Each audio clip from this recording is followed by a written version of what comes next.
Call the meeting to order at 6 p.m. on June 23rd for the June 23rd school board meeting. I'll go ahead and start with our attendance from Clerk McCoy.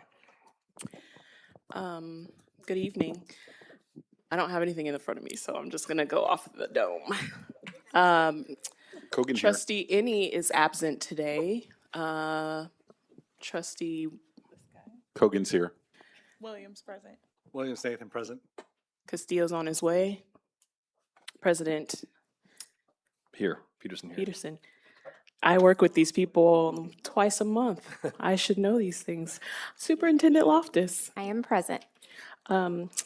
Assistant Superintendent Haley. Present. Brad. Present. It's summer. Happy summer. Shauna Ames. Present. And the amazing Rebecca Justice. Here. Kay. Okay.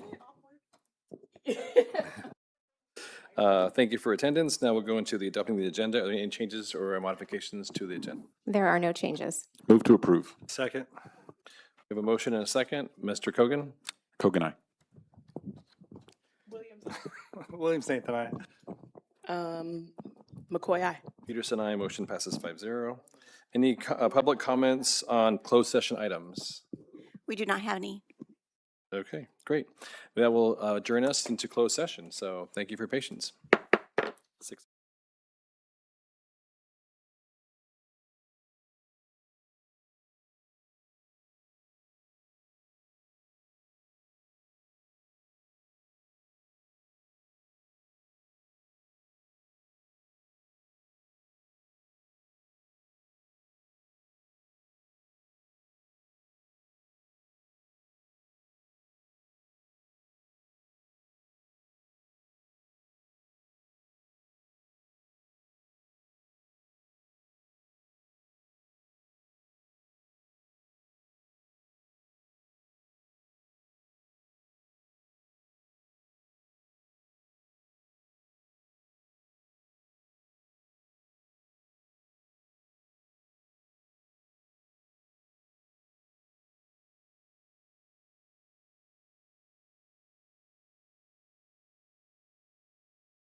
Thank you for your patience. We're back in open session at 6:50, and we will report out on our actions in closed session to Clerk McCoy.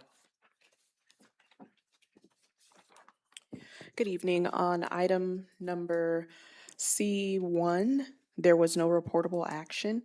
And then also for item C2A, we had in closed session, the board was presented with a student placement for a non-public school evaluations RTC for one student in the amount of $303,120. And I will take a motion to approve the contract. So move. Okay, motion Second. by Steele. Castillo and seconded by Cogan. And we'll take a vote. Cogan, aye. Williams, I. Williams, Nathan, I. Castillo, I. McCoy, aye. Peterson, aye, and that motion passes. All right, and then secondly, for the C2B, we, in closed session, the board was presented with a student placement at a non-public school Summit View Child and Family Services Incorporation for one student in the amount of $397,911.20. I'll take a motion to approve that contract. So moved. Second.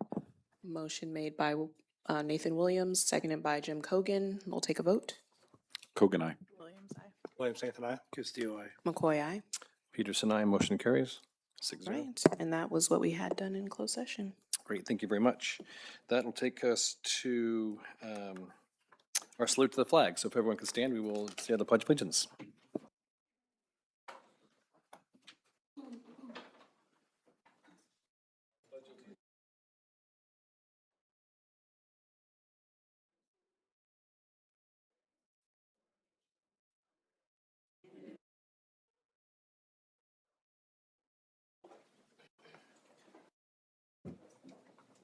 Great, that takes us to comments from the public. F1, for items that are not on the agenda. I believe we have one of those for F1. Yes, we do. Lisa Toshma. I'm sorry, it's Liz Toshma. My apologies. I'll answer. Good evening, members of the board. My name is Liz Tajma, and I am a special education advocate and community member. I was recently made aware that there is a new dress code that states that students must wear footwear that is safe for school activities. Elementary student shoes must have a back enclosure. Sandals and Crocs are not permitted for safety reasons. My concern is that for many students with special needs and sensory processing difficulties, the only comfortable shoes that they can wear are Crocs. Students with sensory processing difficulties struggle to filter out sounds and sensations.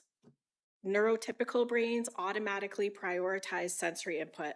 For example, you are able to focus on my words instead of that tag poking you in the back or someone in the back clearing their throat. Students with sensory processing difficulties often can't do that. Crocs are among the few shoes that aren't too tight, that are breathable, and don't rub against their feet. Wearing other shoes can be torture for these students. I was informed that a student was hurt while wearing Crocs at PE. Perhaps students with sensory processing difficulties can wear alternative footwear for PE. Crocs do have a back strap that holds them in place. Perhaps a better policy would be to ensure that students are properly wearing their Crocs. I'm very concerned that when school resumes in the fall and this policy is put in place, a lot of special needs students will face punishment for something that is a result of their disability. I encourage the board and staff to re-examine this policy. Thank you. Thank you. That is the end of public comment on topics not on the agenda.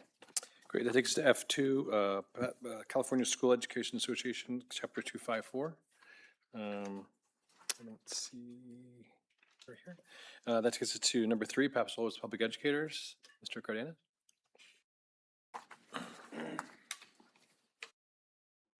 Well, happy summer. Hello, good evening, President Peterson, trustees, Superintendent Loftus, administrative staff, and community members. Tonight, the board is being asked to consider a significant increase in restructuring of administrator compensation under the banner of attracting and retaining quality administrators.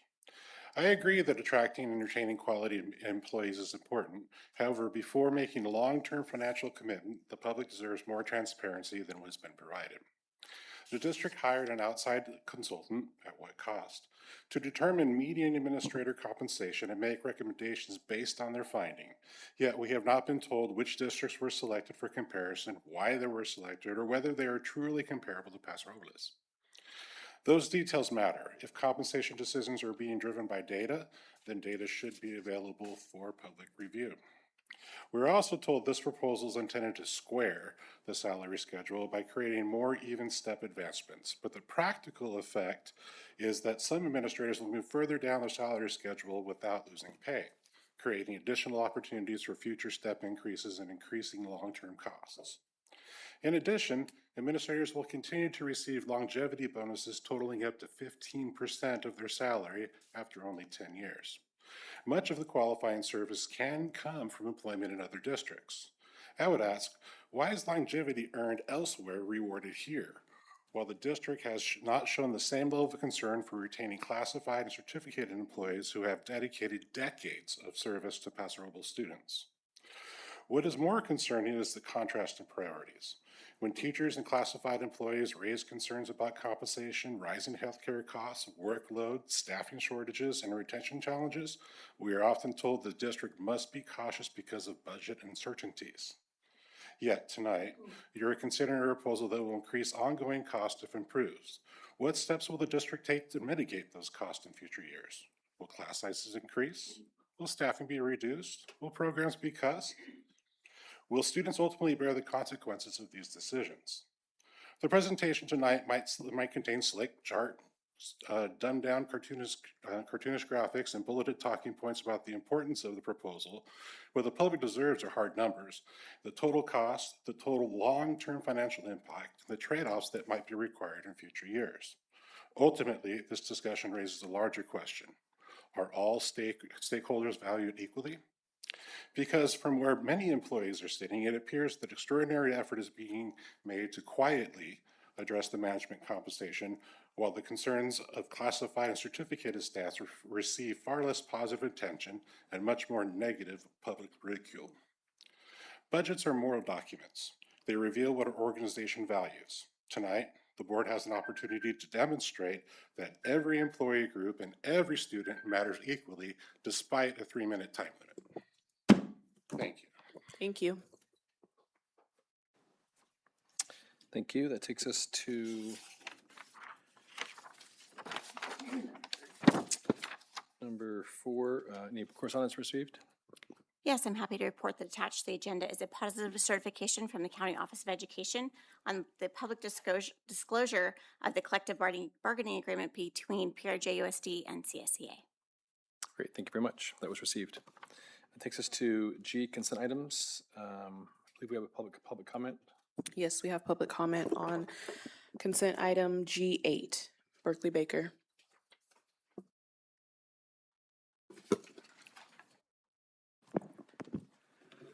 Thank you, board. So the no-show board is giving itself a raise, about a 400% increase, $1,200 per month, $14,400 annually, plus benefits, health benefits. We can round that to a total compensation of about $30,000 per year. The way you buried this in the consent agenda with 40 plus other board policy updates is no surprise. Very characteristic of your devious culture.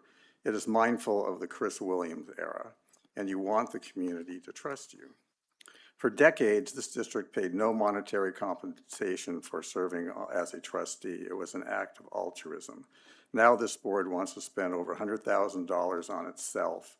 Where is the fiduciary responsibility in that? What else could that money be spent on? Maybe the kids? The superintendent supports this compensation increase. I wonder if the $1,200 a month stipend is just an intervention to improve school board members' attendance. Let's look at school board attendance. For this calendar year, January through June, the entire board has shown up for only 2 meetings. That's, no, it's not 18, now it's 16%. So that's 84% of the time this entire board fails to meet. Last calendar year, the board managed to meet in its entirety a dismal 33% of the time. At least that is twice as good as this year. This district is very concerned about student attendance. Have you heard of the School Attendance Review Board, SARB?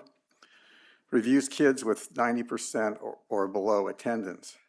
If there was a SARB for school board members, 5 of you would be on the list.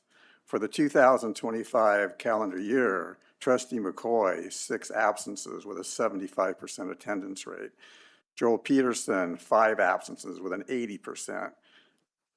Castillo, 4 absences, 83. Sandra Williams, 4 absences, 83.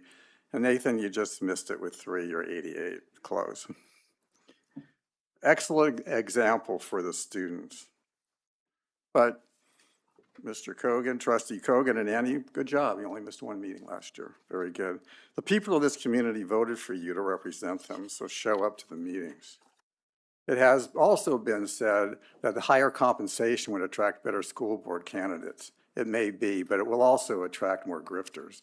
A person can get a $14,400 a year plus benefits for approximately 24 meetings that you do not have to show up for, because any absence not legitimate under Ed Code can be called a hardship. And there have been plenty of those in the school district. In my opinion, many of those are fraudulent. I would not count on those continuing. Thank you. Thank you. That ends public comment. Okay, on consent agenda, we have a large number of items there. There's 30 this year. I think that's a record for me. Have you want to get polled or discussion? Otherwise, I'll take a motion on consent. I make a motion to approve the consent items. I'll second that. We have a motion and a second. Any discussion? Mr. Cogan? Kogan, aye. Williams, aye. Williams, Nathan, I. Castillo, I. McCoy, aye. Peterson, aye. Motion carries 6-0. Takes us to H1. Approve and adopt resolution 2633, intent to sell surplus property. Good evening, trustees. Before you this evening, we're bringing a resolution that would allow us to move forward with the intent to sell our Montebello Oaks property. So just a quick review. You can see that this dates back all the way to 2021, where we had the 7-Eleven committee that met actually prior to that and brought a recommendation to the board where that report identified this property as surplus.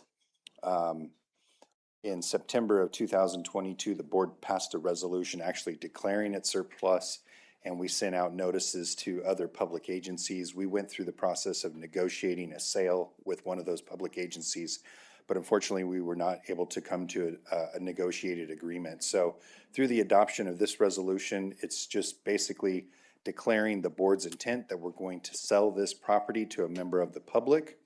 And there will be an opportunity for individuals to submit closed bids or sealed bids up through August 17th. We'll open those bids August 18th, and then we'll have 10 days to accept or reject those bids. It's similar to the process that we did with the Whitley Gardens project, but at this point, staff recommends approval of this resolution. Thank you for that. Any discussion or questions of Brad on this? No, but Nathan? if I may. Yeah. Brett, I actually just wanted to apologize. Just now I was kind of course correcting myself after sometimes as a public servant, it's a little taxing to listen to the character smearing and things like that, as you know, as a school representative. So, but my behavior just now was not directed at you, but I felt you deserve the respect because you're always so professional and caring towards us that I wanted to take a moment to give you that respect of just saying that my apologies for my little course correction there. But thank you for your professionalism. And with that, I'll make a motion to approve. McCoy, second. We have a motion and a second. Just want to have one quick question before we vote. In terms of the procedure of this, you have notified all the correct people that we're not going to do the way with the public agency purchasing it, and this is going to be private? Correct. Great. All those notifications have been made. Perfect. And timeline-wise, what are we looking at in terms of this happening? So back to this schedule here, so we'll collect those bids over the summer. August 17th will be the final date to collect them, then we'll open them on August 18th, which would be a board meeting day, and then we'll be able to make a recommendation to the board at that time, whether we accept or reject those bids. And then at that point, you know, depending on what the outcome of that is, there's two different paths that we can take, so we can discuss those at that time, Great. if that's okay. Excellent. All right, we have a motion and a second. We'll go ahead and take a vote. Mr. Cogan? Kogan, aye. Williams, aye. William Stanton, aye. Castillo, aye. McCoy, aye. Peterson, aye. Motion carries 6-0. Takes us to item number two, approve the quote for Sierra Schools equipment and for executive office update. Mr. Pulaski. Yeah, before you is a recommendation to make some changes to the executive office admin area. So it hasn't been updated in many years. The current workstations that are there and the cabinetry, they no longer really meet the functionality or the ergonomics that are needed for the staff there. They're outdated. We have some, I guess you could say, some makeshift bracketing that's got our dual monitors that are set up. We don't have the integrated power supply in the desks, so we've got some cords that are running in various areas, cramped workstations, which really hinder collaboration. And then we've also had an additional space there required with the public information officers. So we're recommending that we go through the process of purchasing this through Sierra School Equipment Company. They already have a piggyback bid on this particular furniture, so it's gone out to bid through another school district, and we're buying off of that price sheet. So the total cost to do the workstations would be $71,600, and then there's some cabinet work. You notice back there we've got some pink cabinets, and so just the faces of those would be replaced with a more modern color. It's about $11,000 there. And the source would be Fund 40, which is our capital facility improvements fund. So we're looking at about $83,000. And then these are just some images of what that workspace will look like there. Just more professional, more ergonomic, and allow for good collaboration between the folks that are there, and then also have an area where folks that do have interaction with those with the staff members, they'll have a little table up there. We'll be able to set papers down and sign documents, et cetera. So at this point, staff recommends approval. Thank you. Any questions or discussion? My question is what part of the office is this? This would be right in front of the superintendent's office, and where the assistant superintendent of business services and ed services, all of our executive assistants and PIO is But that has been done in the last 12 years. I'm Those saying that have all again? been redone in the last 12 years, correct? I The ones that are there now are less than 12 years old. Yes, yeah. So they're not original with the building. Right. There's been some makeshift things that we've put in there and some newer desks, and we'll repurpose those throughout the district in areas where they might fit. But they're not going to be all, right now, they're not all matching. They're not, well, I don't know what else to say on that. But Are those sit-stand desks? Well, currently, the new ones that are the gonna. new ones will be sit-to-stand desks, yes. And will the ones you're not going to be using, what will happen to those? We'll repurpose them in other areas of the district where we might need just one desk. Okay. And how does this compare to school site, like executive offices of like the school site leadership at our different elementary schools? So I can give you examples depending on the school site. So I can tell you that at Marie Bauer and at Spec, both of those have very modern, Right. spaces because they've been recently reconstructed. Georgia Brown, we've made some improvements over there where they have, again, some sit-to-stand. I believe there's some conversation right now around Winifred Pfeiffer where we need to have a lower area with the sit-to-stand. So that's something that is on the horizon. And then Pat Butler and Peterson, I don't recall of anything specific that needs to be addressed there at this time. Okay. And then in terms of Fund 40 and the deferred maintenance, do we know how much we have right in that approximately? What that leaves us with? I'm looking to my phone a friend. Okay, Um, thank you. She just told me this the other day, maybe via text. Sorry, I didn't ask her in an email. I meant to. I have it on my whiteboard in my office. Okay.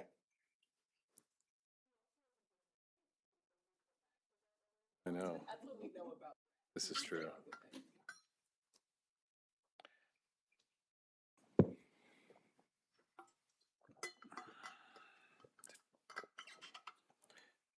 No. Fund 40 has 6.9 million. Okay, thank you very much. We have a motion and we have a second on this? Second? I was saying, do we have a motion and a second? No, No, okay, I'll take a motion. I'll move to approve. Mr. Cogan. Kogan, aye. Williams, I. Williams, Nathan, I. Castillo, aye. McCoy, aye. Peterson, no. Motion passes 5-1. To go on to the next item would be H3, approve the War Memorial Monument Construction Project. So since the last time we met, board, I actually had a chance to meet with our, I guess you could say our steering committee that's kind of working on putting together some recommendations. And so we provided the board an update. Looks like it was, I think that date is wrong, June 2nd. I think it was June 9th, and then I met a few days after that. So those dates, I apologize, are incorrect. But we're bringing some recommendations forward. So at the time of that discussion with the board at our last meeting, there was conversation about increasing the monument to reflect those that had lost their lives in the Korean War and the Vietnam War. So before you hear, we've made some slight adjustments just to basically the plaques and to the medallions that will be on the monument. So the same location will be, it'll be the same location, same size, and we're making a recommendation to change the number of plaques and medallions. And so I'll talk through it here. So on the front side, this would be facing south. There would be a 2-foot by 3-foot bronze plaque dedicated to the individuals who passed away during World War II. And then we would put 2 smaller plaques, 18 by 24, one for the Vietnam War and one for the Korean War. And then on the backside facing the north, there would be all 6 medallions of the armed services just listed there. We didn't have any design, or just shown there. We didn't have anything on the original proposal, but that's something that the steering committee recommended that we put there. And so at the time of publication of the agenda, I did not have the pictures, and so I did add into the presentation here some pictures that were sent by Recognition Works, would be the vendor that would show or provide the bronze plaques for us. So this location here doesn't change. You've seen this already. And this is, again, an AI image of what it would look like, but again, we're changing this to have 4 medallions and 3 plaques on the front. And the medallions that we would use are these here. They're the standard ones that are allowed. The images or the medallions can't be adjusted. They're basically, you can use a specific one that is allowed by the department. And so those would be the 6 medallions that we would use. And then here are the images of what those bronze plaques would look like. So in the center, you've probably seen that one before. That's one that Mr. Harrington, I believe, has shown that to you, similar. And then we added the 2 on the side, so the Vietnam War, listing those individuals who lost their lives. And also in the Korean War, so both of those, all of those that we would remember were in the Army, so we would identify the Army medallion at the bottom of those plaques. So we've shared this with the committee. The committee likes the language that we've put together on these examples here, and this is what we're recommending that we move forward with. We've gotten a quote from one of our contractors who's done similar monuments for us in the past. So that contractor has provided a quote at $91,766. We got a quote for all of the brass plaques, and they're just a little under $14,000. So the total cost would be just about 110. And again, this would be Fund 40 capital facilities. And then any donations that the steering committee has talked about collecting some donations for this, and anything that they may collect would just go back to reimburse for those costs. So at this point, staff recommends approval of the monument. Thank you very much. Questions? Nathan and Leo. Sorry, Nathan and Leo.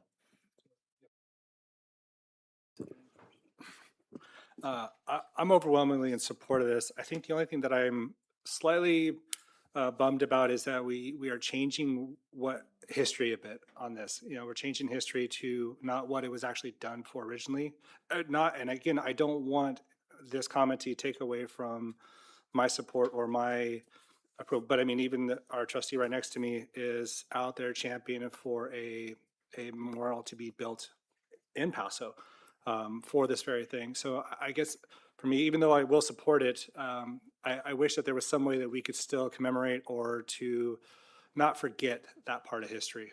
Because War Memorial was brought up, I believe, World War II, correct? Originally, not for all. What all Bearcats deserve to be honored, and I'm grateful that it's still only going to honor Bearcats that were lost, because it's a school thing. You know, we're trying to keep that within that realm. However, just losing that history to me is a little saddening. But that being said, I do support, and I am grateful to see move forward. Leo.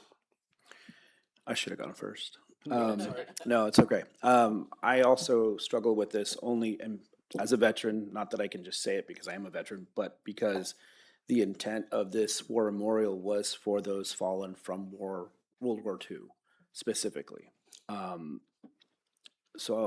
The issue I also have with this is that, so we're recognizing Vietnam and Korea, but now we're discounting Gulf War, we're discounting Iraq War, we're discounting the Afghanistan War. Who to say that the Iranian War won't be a boots on ground type of event as well that we're now not recognizing. So it's a very fine line of it's everyone or it's just a specific. And the reason why it's specific is because it was built for those specific soldiers and airmen and navalmen that did not come back home. The steering committee came up with the additional Korean War and Vietnam War. That's correct. As I mentioned, and as trustee, I almost called you comrade, trustee Williams mentioned is, the Paso VFW is already in the works of creating a monument that recognizes every single veteran, regardless of branch, regardless of war effort. So I support the veterans. As you all know, I just find it difficult to now what's going to happen in a couple years when we have some Gulf War veterans, Iraq veterans, Afghan veterans that now don't see their Bearcats on that wall, as well as the Korean War and Vietnam War.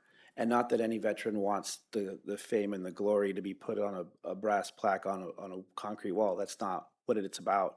But I think it just loses its validity when it comes down to why this memorial was created and why that was named War Memorial. So I'm on the fence about it with just those minor details. I would like to maybe understand if the steering committee would be willing to also include Bearcats that were lost through the Gulf War, Iraq War, Afghan War, to at least balance it out to make it more appropriate, or just leave it with the war memorial veterans that were lost for its original intent.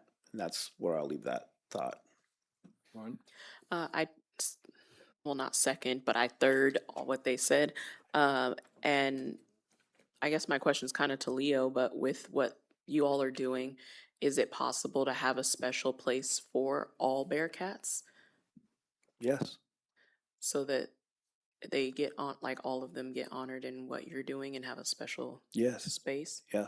Okay. It's absolutely a possibility. So then how did it get mixed? Like, how did the new pieces come into play? So I know there was some conversation from a trustee at a previous meeting, and the steering committee heard about that and kind of. So was this when Trustee Any questioned why we didn't have the other names Correct. on it, and that's when it was brought up, and that's when I mentioned we're having a whole monument built for veterans that would honor all veterans from any service and any war. Yes, it And- morphed from there because the committee heard the board meeting. So like to the committee, they don't have to like listen to every single, like, I mean, I appreciate that they're implementing what they heard, but also if this is already doing what Leo's doing is what The VFW. the VFW. If what the VFW is doing is completing all of that, then we don't really need to minimally duplicate what's already going to be done. I feel, that's just my opinion. Everybody's entitled to their opinion. Sandra? Oh, sorry, could did you have a- respond, Did that's you have a? fine. response? I was going to make a suggestion because obviously it's a topic that deserves a lot more conversation, it sounds like. But what I could say is the medallions and the plaques will be ordered at a later time. But the size of the wall and the layout of it, I don't necessarily think will change, whether we put 4 in one plaque or 4 and 3 plaques. So if the board wants to have a lot more conversation about this and even speak with the steering committee about it, my recommendation then tonight would be just authorize the approval of building the monument itself, the physical monument, and then what is displayed there can be worked out at another time. I believe, I'd have to go back to my notes, but Recognition Works talked about a 4 to 5 week lead time on those plaques. So I think we're gonna be off to a great start if we can get the monument, the physical monument built and the fencing done.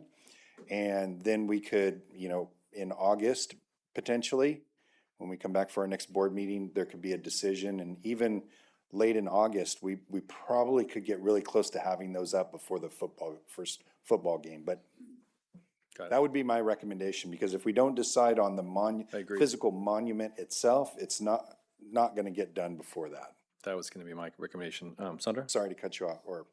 I Yeah. was just gonna mention that, I'm curious if when like the world is amazing and we pass a bond and we discuss renovations at that space, I feel like we're always like, oh, and then we're doing this and we're moving this over here and it's gonna cost $60,000 to dig up this place and send it over here. I'm not sure that I know enough about what that looks like. We saw some renderings that you shared, but I feel like there's always like, okay, well now this doesn't fit here, so we have to go over here. I personally, this shouldn't be something that should be moved around. And I think, although I think this is exceptionally important, I also want to get it right the first time and not have to pay for something or digging up that's a pretty large cement area. The fence is easy to move, but I feel like there's Yeah, some thought in there. the facility master plan, all of the renderings and all of the ideas that have been brought forward around improvements that are needed at War Memorial, we were very thoughtful as to how we laid this out. So I can't say with 100% certainty that it would not be an impact. But we don't think that based on any of that work that we have anticipated needing to be done, that this project, this monument would be impacted by any of that work down the road. But we had a lot of, pardon?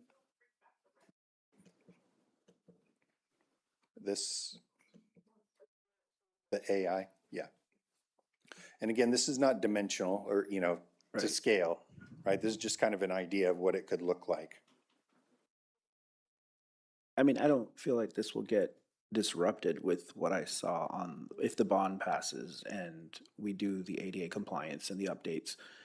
It doesn't appear to be in a space that would be affected at all. No, we don't think so. And again, a lot of forethought went into it about what location would work, considering the amount of improvements that are needed there at the site. Will, the board, what's the name of the board that, Committee. steering It was committee, just- sorry. yeah, Is steering that committee. one of those meetings that we can't go to? Well, Kenny did. Because remember there was like, some of those they would prefer us not to be there for, is that one of those? It's not a formal meeting of the board. It's just an informal, it's a committee meeting. Okay. So it's not something that all trustees would be, it's just their side meeting. Got it. Leo? Thought, obviously it's a wall that has two sides. And if I may, unless anyone else has a discussion, I like to move forward with what Brad mentioned as far as having the authorization to move forward with building the structure, the wall itself.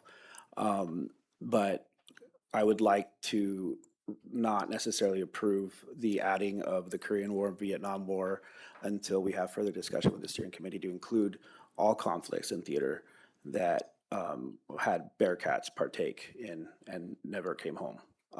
Only for the sake of, if we're going to do it for one, which was the intent originally for the build of this, I would like to see it recognize everyone, unless we decide to just move forward with just the war memorial personnel that lost their lives, and then those efforts can be memorialized elsewhere. So if we just do that, what it was originally intended for, why does the wall need to be that big? So I would gather, seeing a lot of monuments, it's meant to be grand and, just showcase. And I think that even if that size is the size and we approve it moving forward with just the War Memorial Stadium Bearcats, I would say that it's big enough to house all other conflicts that have happened in the last millennia. So I think that that's plenty big to accommodate if we were to do that. But I would like to see more than just those three out there, or just the one. Yeah, I think the space is, it's like a memorial. It's a place to, it's a gathering space. It's the place to remember people. It isn't just the size of the wall. It's the size of what you're remembering, which is the loss of life. So I also would like to put this back to the steering committee. I mean, these people are veterans. They've put a lot more thought into this than we have. So while I agree with my colleagues up here, I actually will take the word of the steering committee, but I want to see what they come back with, because I think that there's a lot of valuable input. They're probably all have put hours and hours and hours into this as well. So is it possible for us to just table this and then have them? They need to build the wall. But before I they just- build the Don't say that. Oh, I think for a memorial, I think it's a memorial. It doesn't matter if it's, I mean, this is my opinion, whether it's one person or 100 people who passed away. It's a place to go gather and remember them, and it's a space you're creating. Because right now there's a little plaque on the wall. The reason we're creating it, because right now there's just a little plaque on the wall, so there's no space to remember people. So, Leo. I'd like to make a motion to approve the authorization to move forward with building the structure itself and having the steering committee have either discussion with us, or if we can all attend, to think about those other options. I'd like to second that. Can we make a slight adjustment to include the plaque for World War II? Yes, I'm So happy to that make that is that. Yes, thank complete you. in time for the first game, which is September 4th? Yes, And so the only thing we're holding on is for the other plaques, if you will, whatever they Right. end up being, right. whether it's 2 or more, and a potential meeting with the steering committee, and perhaps 2 trustees could join their next meeting for that conversation. Absolutely. Okay. So then what would that look like though? Because if you just do the War Memorial Stadium plaque, would we have to pay to have it moved again if we decide to put other things No, there? Or is I it just I would like, gather based on the rendering that It's gonna be it's in the the middle. center, because it's the reason why it was built in the first place. So I would gather that it's the largest one. It's gonna be the pinnacle of it all. So then there's gonna be space allowed to add on to, if we were to go with all conflicts or just the other 2, as well as the branch emblems. cool.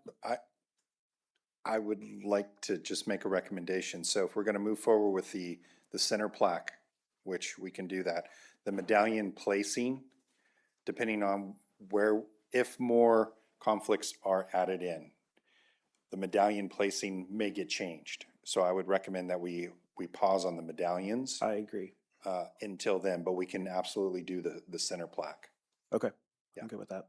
Great. We have a motion to proceed with the wall and the center medallion and a second. Cogan. Kogan, aye. Williams, I. Williams, Nathan, I. Castillo, aye. McCoy, aye. Peterson, aye. Motion carries 6-0. Thank you for the thoughtful discussion. That moves us on to H4, approve the pool of bids for RFP 252603 for charter buses to JP. Good evening, Board Trustees. Bring to you tonight approval of Board Charter Buses Vendors, RFP.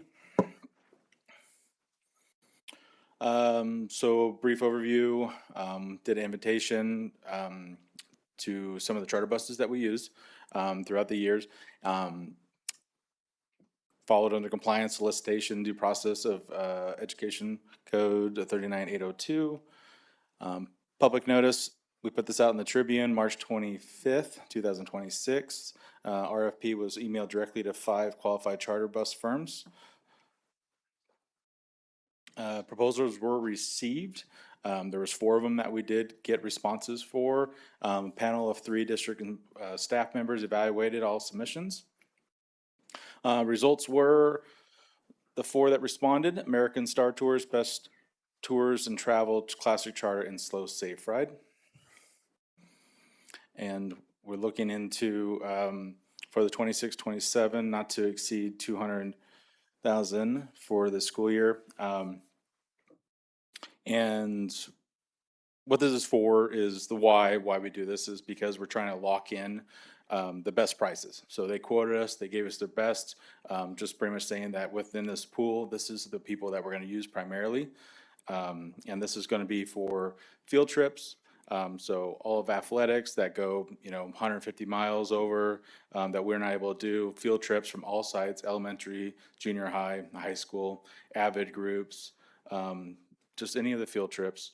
And for transportation, this is pretty much budget neutral because the groups are going to be billed and then they pay back into the PO. So staff recommends awarding master agreement for each of the 4 qualified firms. RFP 262603. Questions? I would just recommend approval. We have a motion and a second. My question is, can you explain that you're not choosing one? I don't So we're understand. going to keep a pool. So just in case, we'll say American Star is our best value that we use the most, but sometimes things happen and they're booked up way in advance for certain dates. So then that gives us the ability to go to any of these other 3. But you're not locking in pricing with any of the 4? Yes. So we're all the 4 of them, so it's just going to be a pool of them. So all the bids that they came in. So we're going to lock in, what their rates are. So this is different than you've done in the past.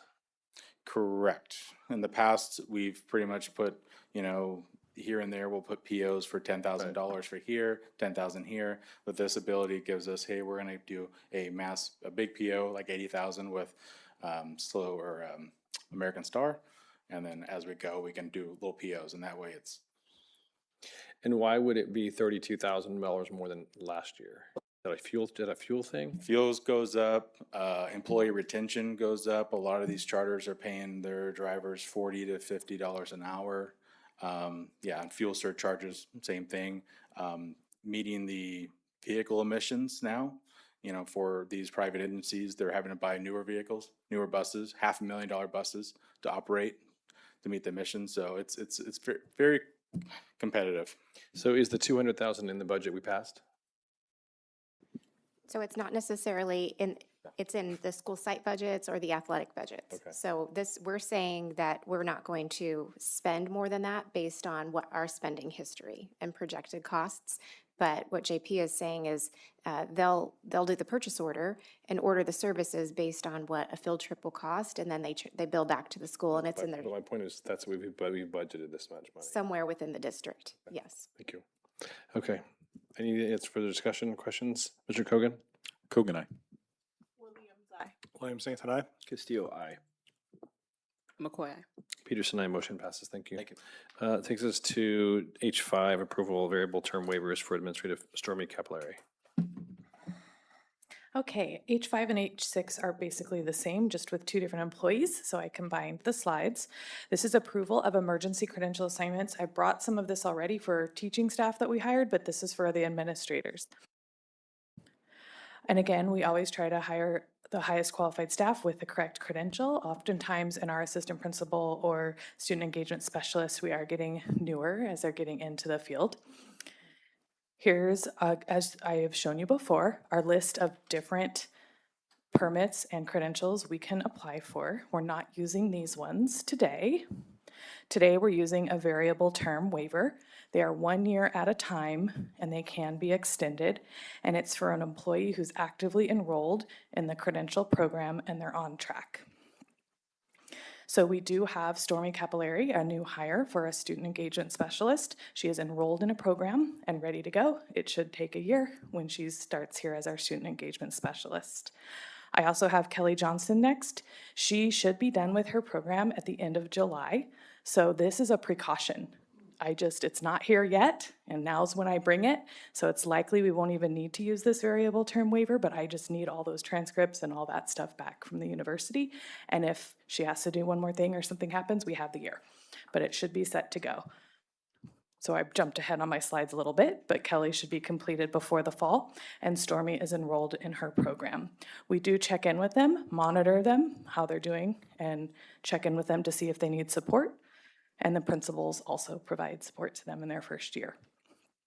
So I do have two different, they do have to be their own individual action items for approval. So the first one is H7, or is that the wrong number? Is it H7 though? H5, this slide didn't get changed from the beginning. So staff recommends approval of variable term waiver for Stormy Capillari. This one, sorry, this got backwards. McCoy moves to approve. Second. Mr. Cogan? Kogan, aye. Williams, aye. William Smith and I. Steele, aye. McCoy, aye. Peterson, aye. Motion passes. I'll take a motion for the second item for Kelly Johnson. So moved. Second. We have a motion and a second. Mr. Cogan? Kogan, aye. Williams, aye. William Smith and I. Castillo, aye. McCoy, aye. Peterson, aye. Motion passes. Thank you. Thank you. Takes us to H6, which is H7, approved contract with the West Ed for 26-27 school year. Ms. Haley. Okay, and we've seen this. This is actually a renewal because we do have a current contract for the 25-26 school year, so this is for the next year. I did include this series of COGS, which is really just showing the interconnectedness of each of these components and I'll just start with kind of explaining the needs assessment is what we're asking all of our sites and district leaders and teachers to really look at, which then interweaves into establishing our student outcome goals and our teacher improvement goals, offering professional development, and then applying that learning to the classroom instruction to then incorporate iterative feedback, and that's both from the principal as well as from colleagues, from teachers, their own colleagues. And ultimately, the intention of this work is around improved student outcomes and collective improvements in our teaching. And I just think that's important to kind of revisit because it is a big contract and it's a significant amount of work. I do want to emphasize the fact that our teachers and their participation in this process is really important. And so we did survey all of our elementary teachers, our secondary teachers. This is referring to the PLC process, so the early release Mondays. Teachers work together. At the secondary level, they're working with their departments, so English, math, science, history. At the elementary level, we had some feedback from teachers who wanted to work in a different structure or design, and so we surveyed all of our elementary teachers. And on this slide, you can see that there were 80 responses. Of those 80 responses, we can see that most teachers in the red preferred to work with their articulated grade level team at their site, 1st and 2nd, 4th and 5th, or with their grade level team at their site and they had at least 3 team members. I just want to share that because we've been really, really trying to work with our partners, with our PE colleagues, and we had heard some feedback that our teachers wanted to work in grade level teams. And when we started to message that, we heard some noise that, no, we don't all want to work in grade level teams. So we did this so that we could come back and say, this is what we think our teachers would like. And so our intention is to provide autonomy to our teachers at the site level to build their PLC teams. And we're going to do that for the first trimester.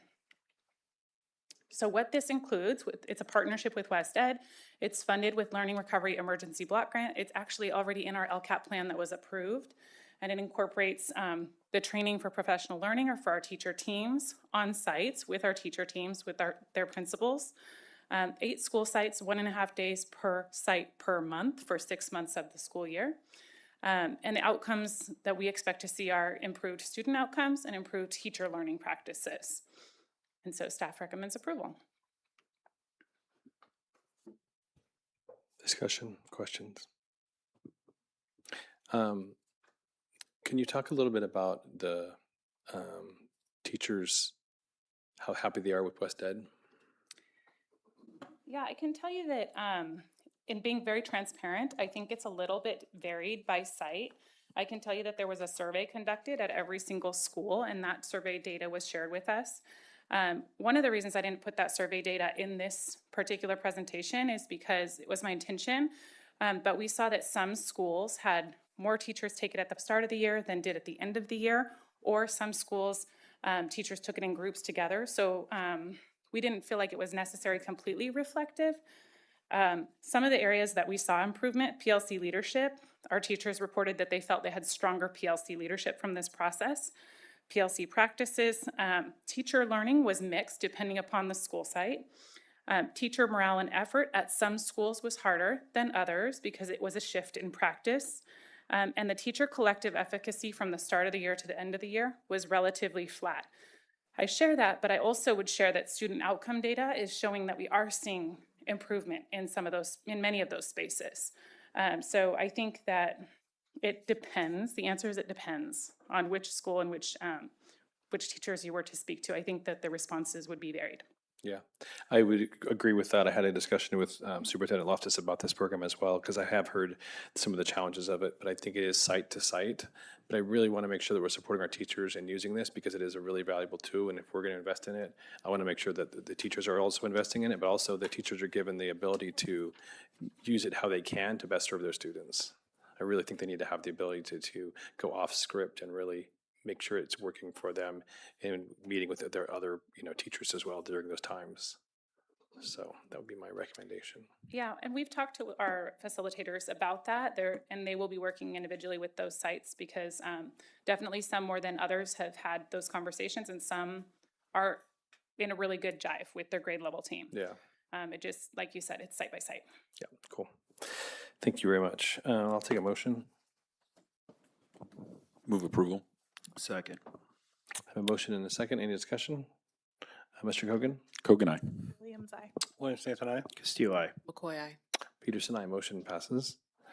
That takes us to our final action item number 8, approve school plans for student achievement for the 26-27 school year. Okay, so this is an item that we're familiar with. This has to come to our school board by July 1st of every single school year. And this includes a school plan for every single school in our district. Each of the school plans includes these elements on this slide, their data, their needs, their strategies. And we've asked and we've really worked with our principals this year to ensure that our goals and our school plans align with our LCAP and ultimately with our strategic plan as a district. All of our schools that receive Title I funds are required to have a SIPSA, although we ask all of our schools to have a SIPSA anyways. And I just provide that information because Paso Robles High School, Independence High School, they don't receive Title I funds, but they do have a plan here because we believe it's important for every school to have a plan.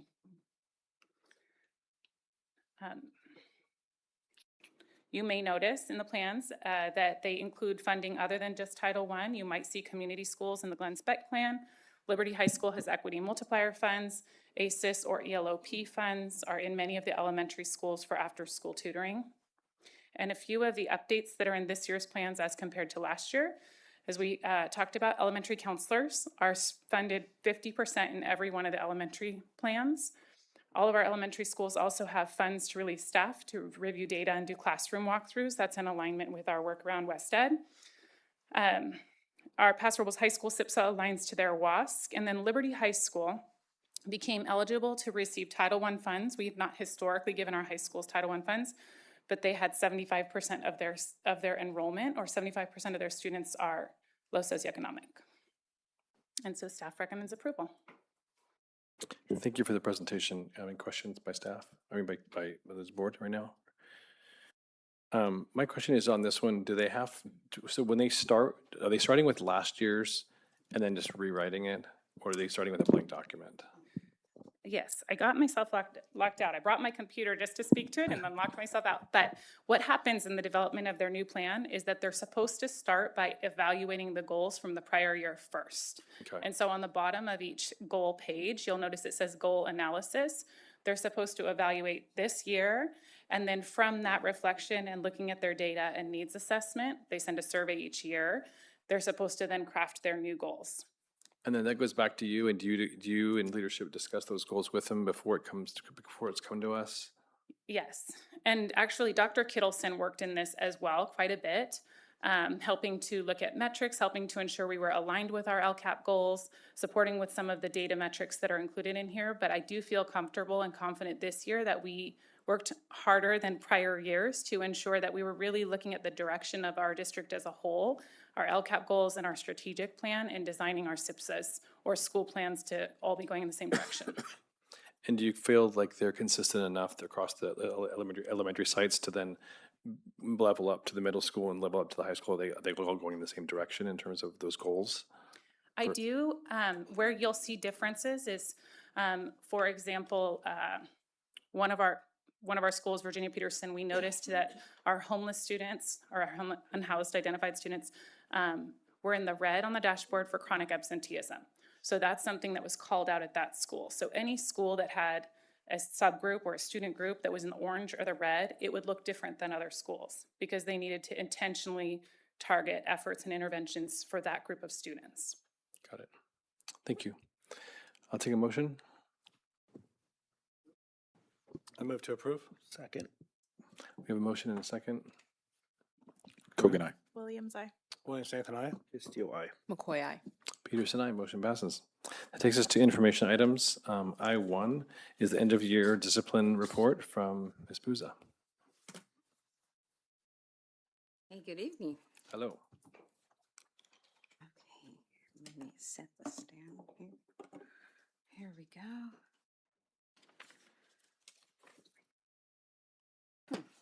Okay.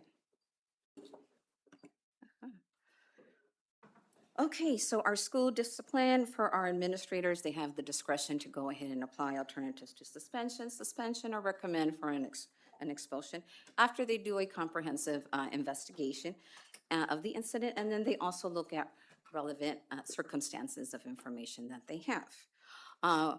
Our goal is to have a consistent due process and progressive discipline, and that all students are afforded an opportunity to improve their behavior through progressive discipline framework and held accountable for their actions. Here's our totals for the last 3 years. While the overall number of suspensions has stayed about the same each year, there has been a noticeable shift this year towards using more in-house and period suspensions and fewer out-of-school suspensions.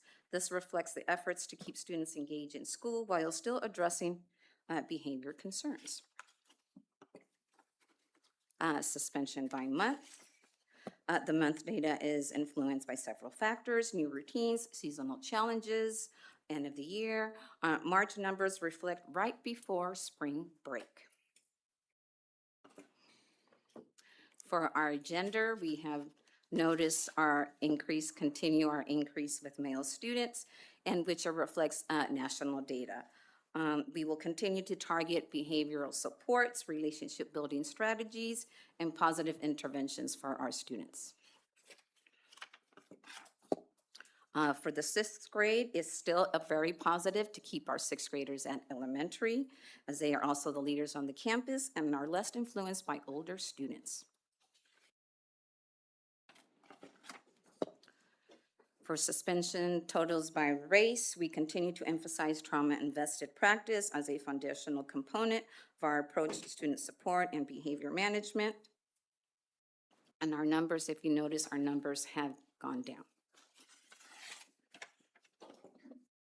For suspensions for subgroups, there's notable decreases seen among special education, English learners, and social economic disadvantaged students. In our elementary, Kermit Keene reporting no incidents as they focus on alternatives to suspension. Pat Butler experienced a larger increase in incidents as some students have required higher level of support. And we will continue to collaborate among departments to provide them that support. For our secondary, alternative ed and Flansom did an improvement. But the data also identifies an opportunity to strengthen student support systems, interventions, and positive behavior strategies at the high school. Can I ask questions during this, or do you want to wait till the end? You tell me. If you go back a slide, I'm just surprised by the level of El Paso High went up by 100 in 1 year. Is that a with leadership? this for the secondary Site one? leadership? Is that This is the one you wanted to Yeah. ask, right? Okay. So okay, let me go back on my notes. You know, we have our academic re-engagement center. So the teachers have been initiating a lot of period suspensions. And at the high school, the teachers initiated 107 period suspensions. So that kind of pushed up the numbers for the high school. But if I looked at the actual administration issue suspensions based on incidents that they investigated, it was actually 85. okay? So it was more in line with Mhm. what we've seen. Yeah. Okay. Okay. Thank you. I forgot what slide I was at. Was I here already? Yes. Okay, got it. Okay. This data suggests, again, that behavior interventions and positive support systems should continue to focus at the junior high and the high school students, especially those entering high school. For our ed code violations, these are the top 5. We have 21 ed code violations. For our top 5 infractions, we have a total of 23 infractions. Alternatives for suspensions as administrators could issue. I'm just giving you a glimpse here of some of the ones that they have. At the high school, they use the Academic Re-Engagement Center. Flansom tends to use detentions, and our elementaries use community service a lot for alternatives for suspension. For our expulsion data, we only had 1 student. I'm sorry, could you go back one slide, Laura? Thank you. It's okay. So I know I've asked this before, and I know what ARC is and how it works, but can we not offer more community service for our high schoolers? Yes, we can.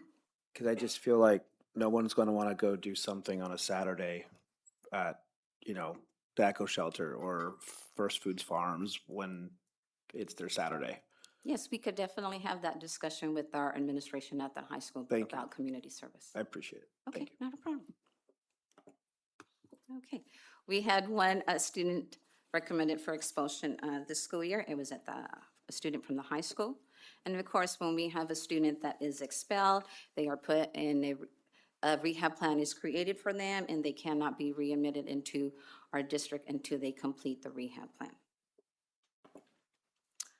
Here's information on the citations, info only truancy by our SROs. You could see that our numbers have increased on that. And then, of course, for the ones that are no offense and information only, they were called, they did come, they did get the incident information, but it didn't really require law enforcement intervention.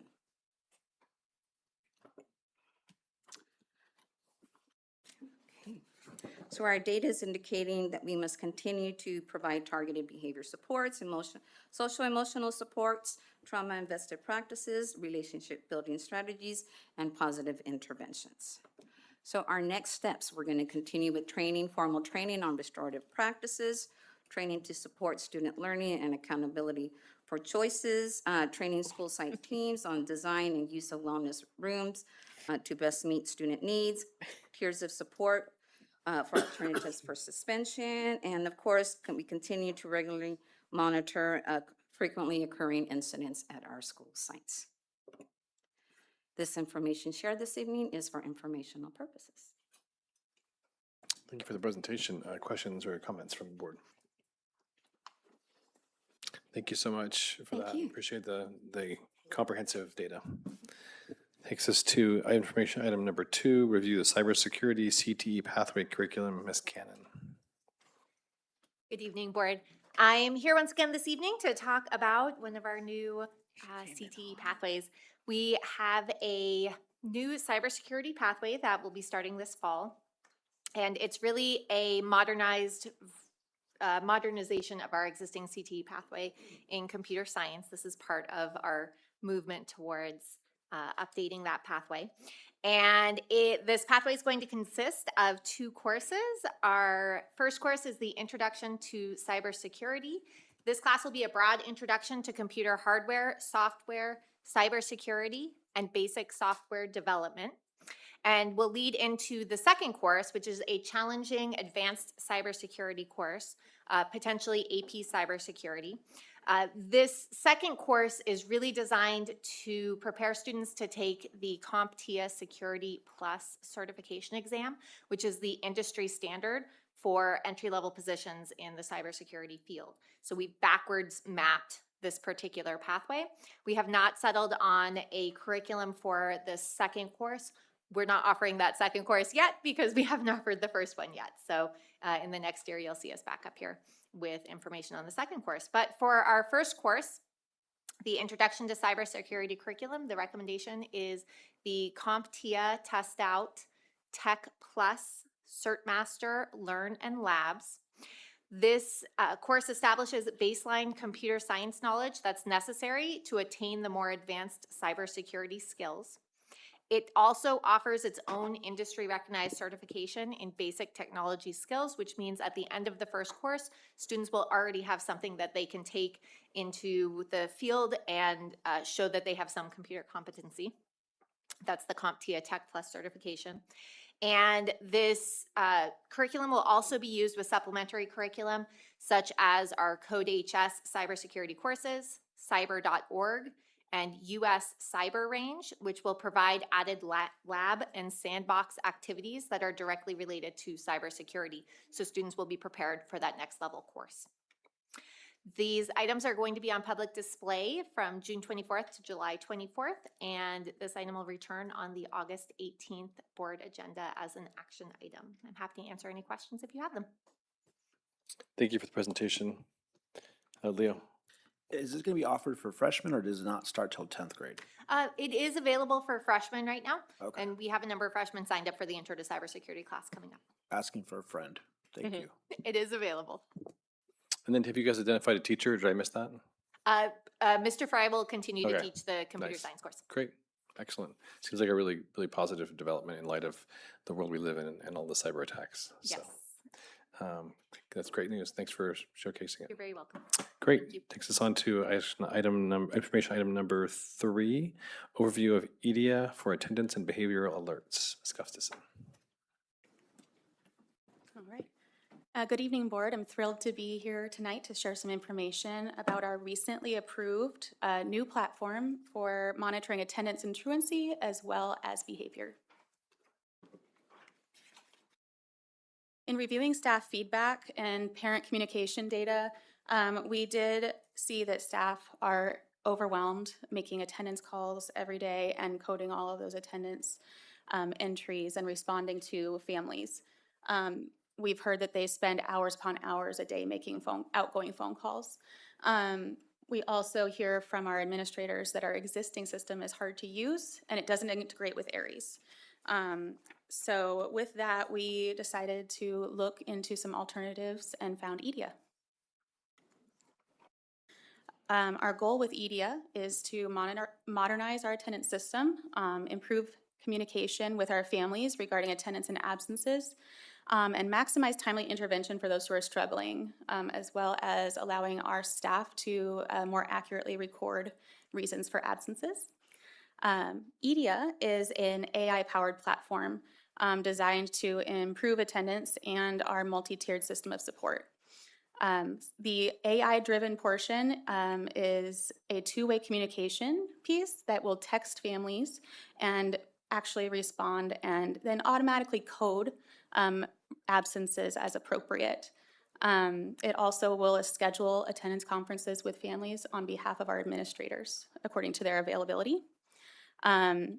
In responding to those conversations, it always will triage and route issues that pop up to the appropriate site staff. And it will also suggest appropriate interventions based on what the family is sharing about the situation. We are required by law to send attendance letters regarding truancy to families, and those will be automated through this system as well. In addition, in alignment with the Safe Schools Act, we are required to notify teachers of any suspensions or expulsions of students in their class within the last 3 years. So that will also be automated through our system. This is an example of the dashboard that every EDIA user will have. There's a lot of accessibility to data and different types of data that were kind of difficult to come by using ARIES. So some examples would be an analysis of reasons that students were absent. And you see the map on there that will highlight if there's any attendance clusters in various areas of our district that need to be addressed. And this image is an example of a text message conversation between EDIA and a parent.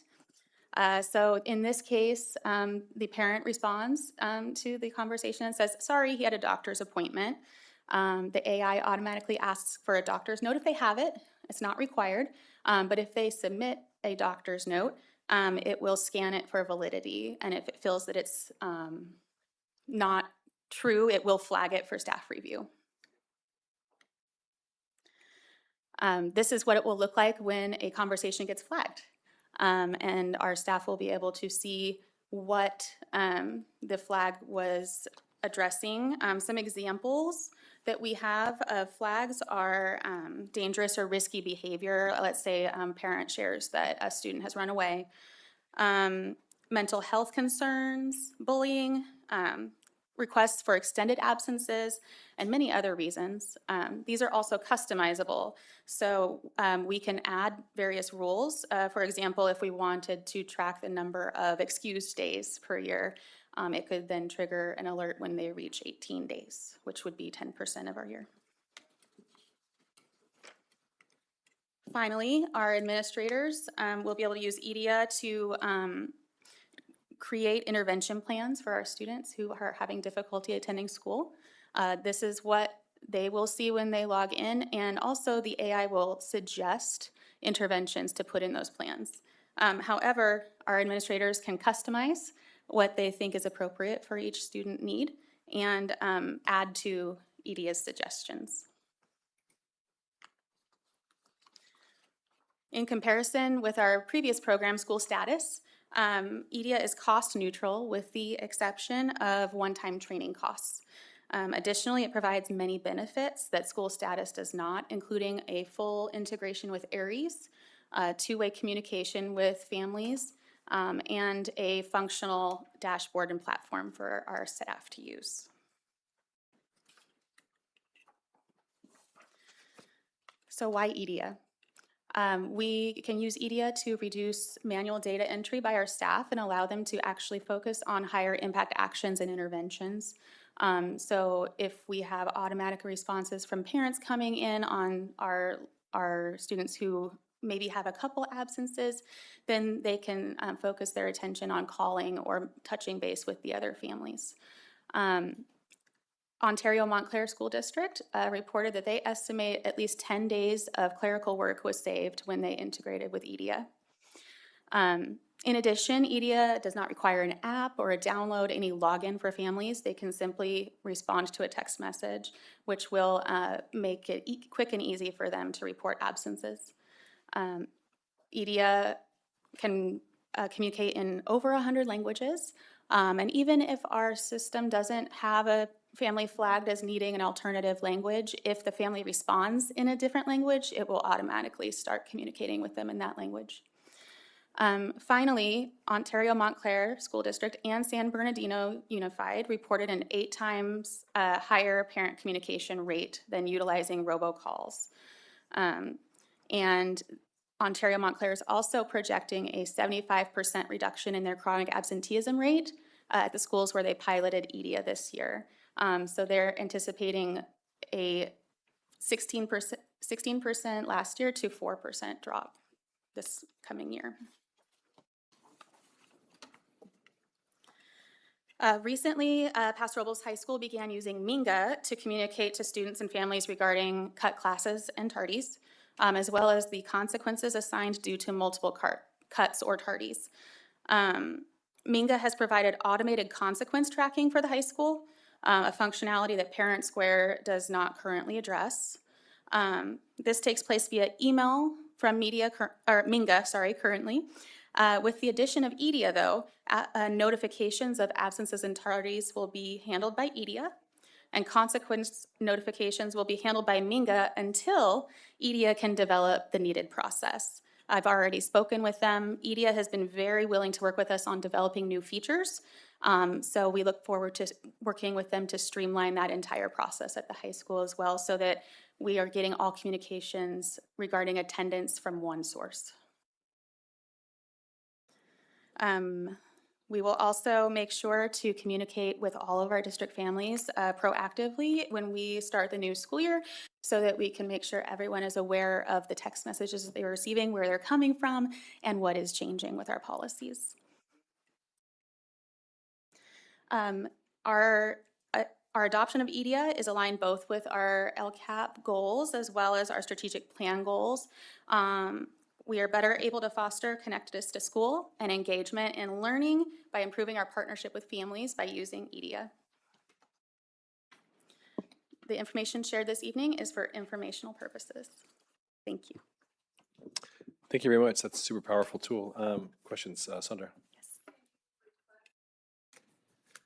Can you request off campus through this? Not currently, but You should ask them to I develop think I will that. ask them, yeah. Process of requesting an off campus is horrifying. So I almost am like, just leave. Like, you gotta go. Like, I don't know what to say, because like I don't know what to say. It's really hard over there to request an off campus and get Yeah. your child off. Like, if you go there and try to get them, very difficult. And then the other question is, can it be smart enough to know that your student is at a sporting event that's school connected? Yes. So that it won't call you all day when you have my kid? Absolutely. And I want to jump back to your first question about off-campus. I do believe that if a parent texts the EDIA number and requests an off-campus, that it'll flag it and send it to staff. So it could be used in that way. And then I could talk to them and see if they could build in a feature that could issue some sort of pass as well. Yeah. How does this not, like, for the kids to use it? Like, you wouldn't know that if. Yeah, so it only goes to parent phone numbers through Aries. So But how do they know? How does it know? It wouldn't know, except that if Because the kid could go into their Aries and change their parent's phone number. they could only do that if their parent gives them their password.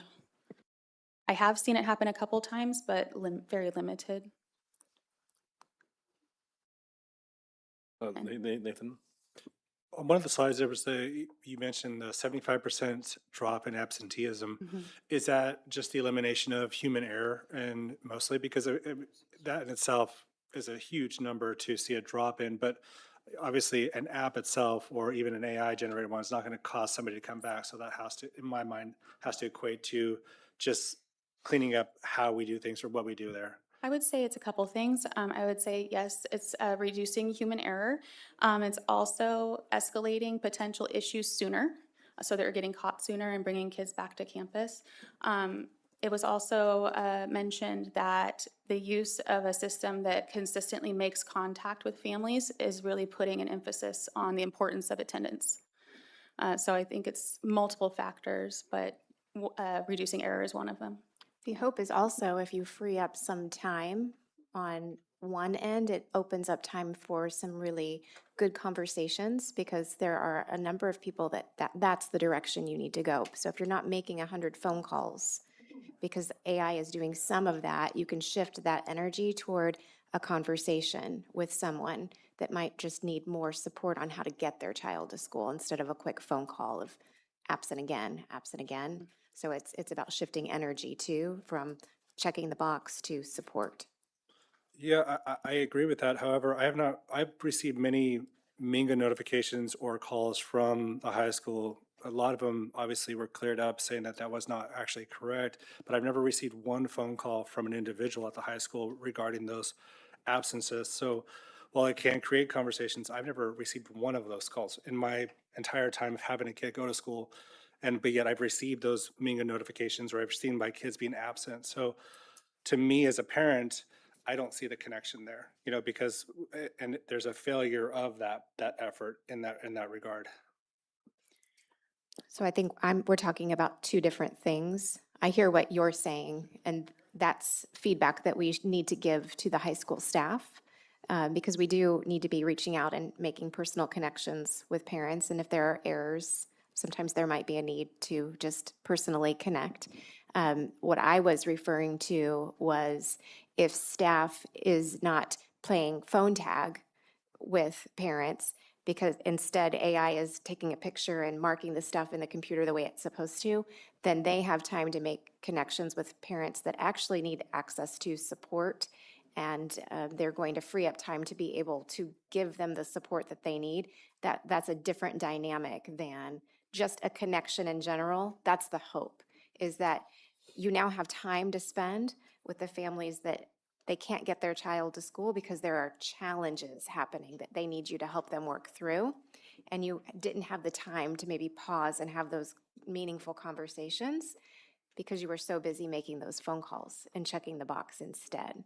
So that's what you're saying is not, I hear you, and that's feedback they need, but it's also, what I'm saying is it's supposed to free up time so that they can do a better job or have more time to make more connections with the people who really need it.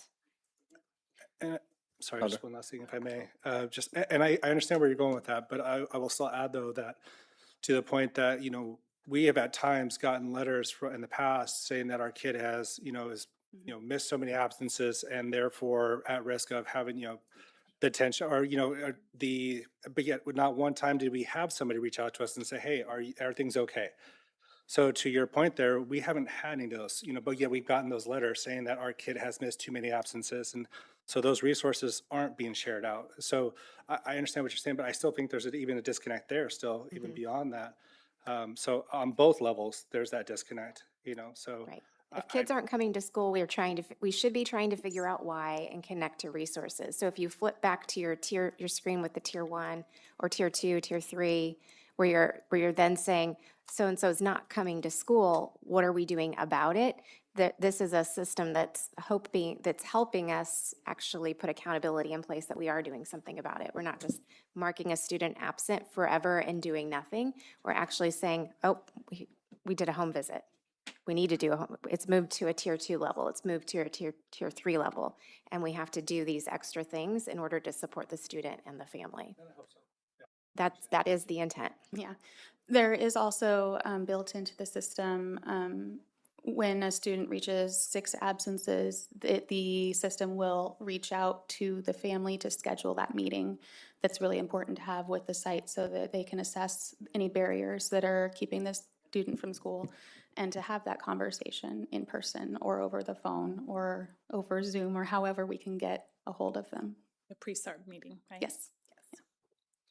I just have a question about the validity of a doctor's note. So I think coming from an education setting and also being a nurse, questioning the validity of a medical note is, in my opinion, dangerous, because if it's not required for an illness, yeah, and you're getting into a space that questions somebody, they're more likely to encourage their student to come sick, which is going to be a problem because then other people get sick. If we're questioning people, and also not always people have access to health insurance or access to going to a doctor, and that feels very bad. Like, I feel like maybe I might want to make up a note for my child because I think it's required because it's being asked. And then to be questioned about that would make me feel very not good. And also accounting for like the mental health part of it. A lot of times people don't go and access mental health care when they need a reset. And so I would ask that maybe we be a little cautious when we're questioning validity, and like the approach be a little Yes. especially if it's not required. Yeah, so the system itself would just flag it for staff review. And if it looks legitimate, we clear it and it's done, just like if they were to hand it in the office.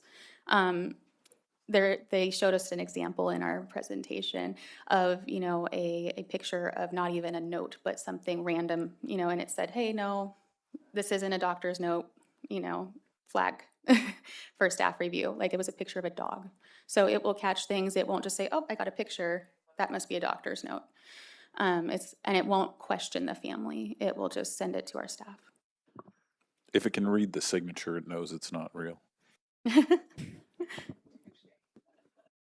Thanks for the presentation. This seems great. Is there any challenge of getting out of the existing contract we're in right now with school status? Not at all. We were at the end of our contract. Okay. Yeah. Good. Yep. Okay, thank you very much. Thank you.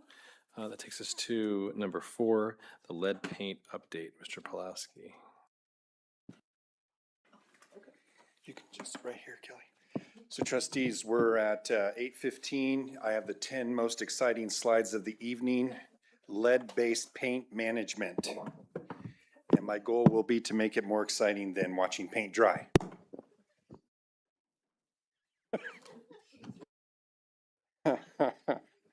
I am going to go through this fairly quickly. This was a request by a trustee.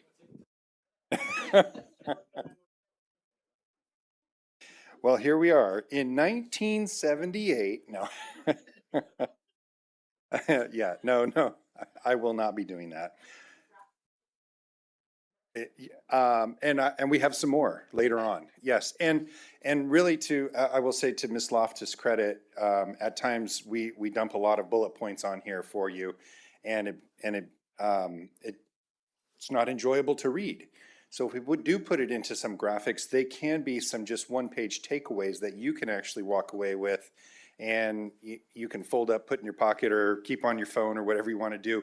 But it's a one-pager really for you to have a fair amount of knowledge on a particular topic. So I think later on in the evening when we talk about the salary increase, there's a couple pieces in there that were really important that were just one-pagers for you. There's a lot of data on it, and so that's kind of what we did with this presentation as well. So although it's 10 pages of pictures, so we'll go through it quickly. But lead-based paint was widely used in a lot of buildings constructed before 1978. We obviously have some of those buildings in our portfolio of campuses. And so there are various regulations that outline the framework around what the responsibilities are for managing lead-based paint.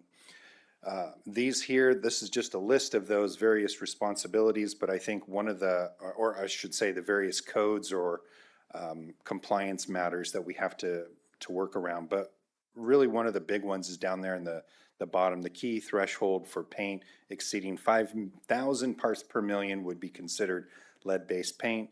That would be something that was applied before 1978, and something that there's some rules around how that's addressed. And we can talk a little bit about those.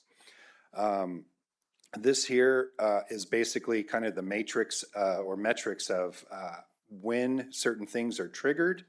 So if we're going to do some renovation, it's on a building where it's pre-1978 and it's inside 6 feet, that triggers one thing. Outside, it's more than 20 square feet, it triggers another thing. Again, we have to confirm that it is actually lead-based paint with more than 5,000 parts per million. And then if it is, our district staff or contractors, subcontractors, they take certain precautions to to address that lead-based paint. So here you can see that really pre-1978, we only have a handful of buildings. Marie Bauer and Glenn Speck, both of those were demolished. Georgia Brown is closed. Lewis Flampson, the original campus is 1924, so there would be an area there that we would have to focus on. And then you can see that some of our other sites are all after 1978, so we would assume that there's no lead-based paint there. Again, this is just a little, I guess you could call it a scorecard where we have done some testing, and you can see, so for example, at Lewis Middle School, where we assumed there was some, we did find some when we made some repairs. At the high school, when we were taking some action there, in 2014, we did some testing and confirmed that there was nothing there. Flamson Middle School, so Lewis Flamson, it was called Flamson at that time. Again, the ceiling had a little bit in there, it's below the threshold. And then Peterson is actually in the restroom tiles, so the glazing on the tiles actually had a little bit of paint in there, or I'm sorry, lead in there. And wall paint, there was none that was detected. There is a flow chart or a decision protocol on how we address this, and this is something that our staff, Kelly and her team, understand this. We have 2 individuals that work for the district that have the RRP training, and so they understand this process. And we do projects that involve an architect or an engineer. They know this process as well, and so we'll make sure that those things are addressed through our projects. How we comply, we do the pre-project testing, we'll do that. We have contractor oversight, so again, for example, at the high school, we've done testing in the past. We know that there's not lead-based paint there, but we did have a inspector there verifying the work that was done a certain way.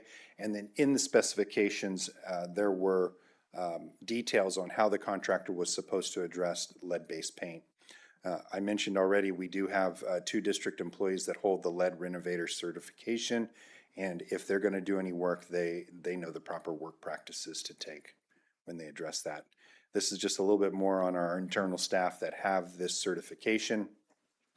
And then our continued, our continued compliance is that we will continue to pre-test projects when we feel that they fall into the category of that needing to be done. We do maintain those certifications with our staff. We enforce contractor oversight. We're going to make sure that our staff has an elevated awareness of lead-based paint. So we've got a new training platform that'll be starting next year through Human Resources, and we'll be able to add in that particular piece, and then we'll actually be able to secure all of those records for retention. So that was a quick operational updates on lead-based paint. Fascinating. Was it better than watching paint It's good, dry? I know, it was. Any board discussion, board questions? Thank you very much. Will this come back to us quarterly or just once a year? No, this was really just a one-time operational update, just so that the board can feel comfortable that if there is lead-based paint anywhere on our campuses, we have a process, we have a procedure, and we've been following that. Great. That would be good to have at our tips of our fingers if our local media outlets get word otherwise. I was gonna say, I think it's fair to say we're not buying more lead-based paint. That is correct. All right. Nathan? I'd like to encourage the board when it comes to staff direction that we do more, we could tighten up our reins a little bit of saying, is this board direction? Because I think that, there are still times when an inquiry is made and staff feels pressure to have to take their time up from their very busy time. And it's not necessarily the majority of the board that has expressed that desire. And I think we need to do a better job of cleaning that up. If the board as a whole, or even majority wants that to be staff direction, by all means, that's what we're here for. Yeah. But I feel like sometimes that we unfairly put, work on staff, or they think that we're putting work, or they think they should come back to us with work that was not necessarily board directed. Got it. So would that look like a vote or? Yeah, exactly. So, any one of us can make a request, but staff should be encouraged, and I'm hoping if we all agree, staff should be encouraged to say, and we have done that in the Yeah, I past. thought we used to do that. We stopped, were, though. yeah, we need to, I want us to direct staff, do you give staff that direction to make sure they come back to us and say, is that board direction? That's on us. And that's why I wanted to just take a moment and just kind of take ownership of that and say, hey, we can do a better job with that for staff's benefit. Thank you. Thank you for the presentation. Absolutely. Takes us to our final information item, number 5, which is our salary schedule recommendations as determined by the independent salary study commissioned by the board. Trustees, so just a little bit of brief history on this particular study. So October 24, we presented a recommendation to approve adjustments to the confidential and management salary salary schedules with some increases. We proposed 2 options. Option 1 was a 3% retroactive increase at that time, and then squaring of some salary schedules. So squaring means essentially between each step having a consistent increase. We've seen on several of our schedules there is inconsistent increases ranging anywhere from 2.2% all the way up to 6%. So inconsistency in that. And we have a track record of having done that in the past. We did that with CSEA just a few years ago, ensuring that there were the schedule was squared and consistent increases between those steps. So that's not uncommon. Then option 2 was just the 3% increase, which was equitable to all the other bargaining units. And I just put on there that part of I think the decision-making process was that would have had a little bit lower impact on this early retirement that we were doing at that time. So you can see the cost difference between the two. The board chose option 2, and the cost difference between those two is $163,000. So and at that time, the board also did recommend going forward with a salary study. So it took us a little bit of time to put together an RFQ for that, a request for qualifications. We did bring that to the board for approval in May of 2025. They proposed about a 4 to 5 month timeline. It did take a little bit longer than that. Just happened to do that. The cost of that was $140,000. And then in February, staff, actually it was Ms. Ames and the representatives from MGT brought forward recommendations at that time. And 2 of the major findings were that there's wage and salary assessments that were below market median, and they found salary compression to be an issue. So one thing I want to do is just quickly address some of tonight's public comments. So at that presentation in February, we did share all of the comparative districts, so that was public. We did share the goals of that study, that was public. There are other groups that were reviewed in that study besides the management and confidential CSEA staff members and PRPE staff members were reviewed. But as you know, as we go through any type of negotiation process, it's a collective bargaining process with both of those unions. And so we've settled for the 2026-27 year already with them, and it would just have to go through the negotiation process if we were to have any kind of discussions around that. I've already mentioned that squaring of the salary schedule is something that is not uncommon for us. We have done that in the past. And then there was also a comment about longevity. So I just wanted to mention that on our teaching staff, we do recognize the experience of a teacher that comes into our district from another district. We'll have upwards of 17 years that we would grant experience. Is it 15? I'm sorry, my bad. 15 years of experience that we would grant them from another district as they come in. So we recognize the value of that experience that an individual would have in another district. So that's not uncommon as well. So the results of this study, it showed that 53.9% of the benchmark positions, so we had 89 positions specifically that were reviewed, almost 54% of them fall below the market median. And the market median is going to be, if you look at that blue line right there, market median is 5% above or below market median. So it's a 10% swing between whatever the market median was. So you can see that we've got more than half of our jobs that are below the market median by 5%. So this slide here specifically, it really, I think the 2 quotes at the bottom of it really show the challenges that the district is facing. This is information that came out of the study. It wasn't information that we said. It was what MGT, the consultant who reviewed this, came away with this. And so Paso Robles Joint Unified is experiencing the issue of recruitment and retention difficulty. And the other one suggests that a significant number of PRJ-USD's job titles are below the external market median. So that really those are 2 big takeaways from this study. And so the recommendation, and there were recommendations in that book our report that was provided. And so the recommendations that we bring forward tonight are in alignment with that. Salary compression, I won't read this, but essentially salary compression is basically the pay difference between certain steps just gets so tight that it really makes it,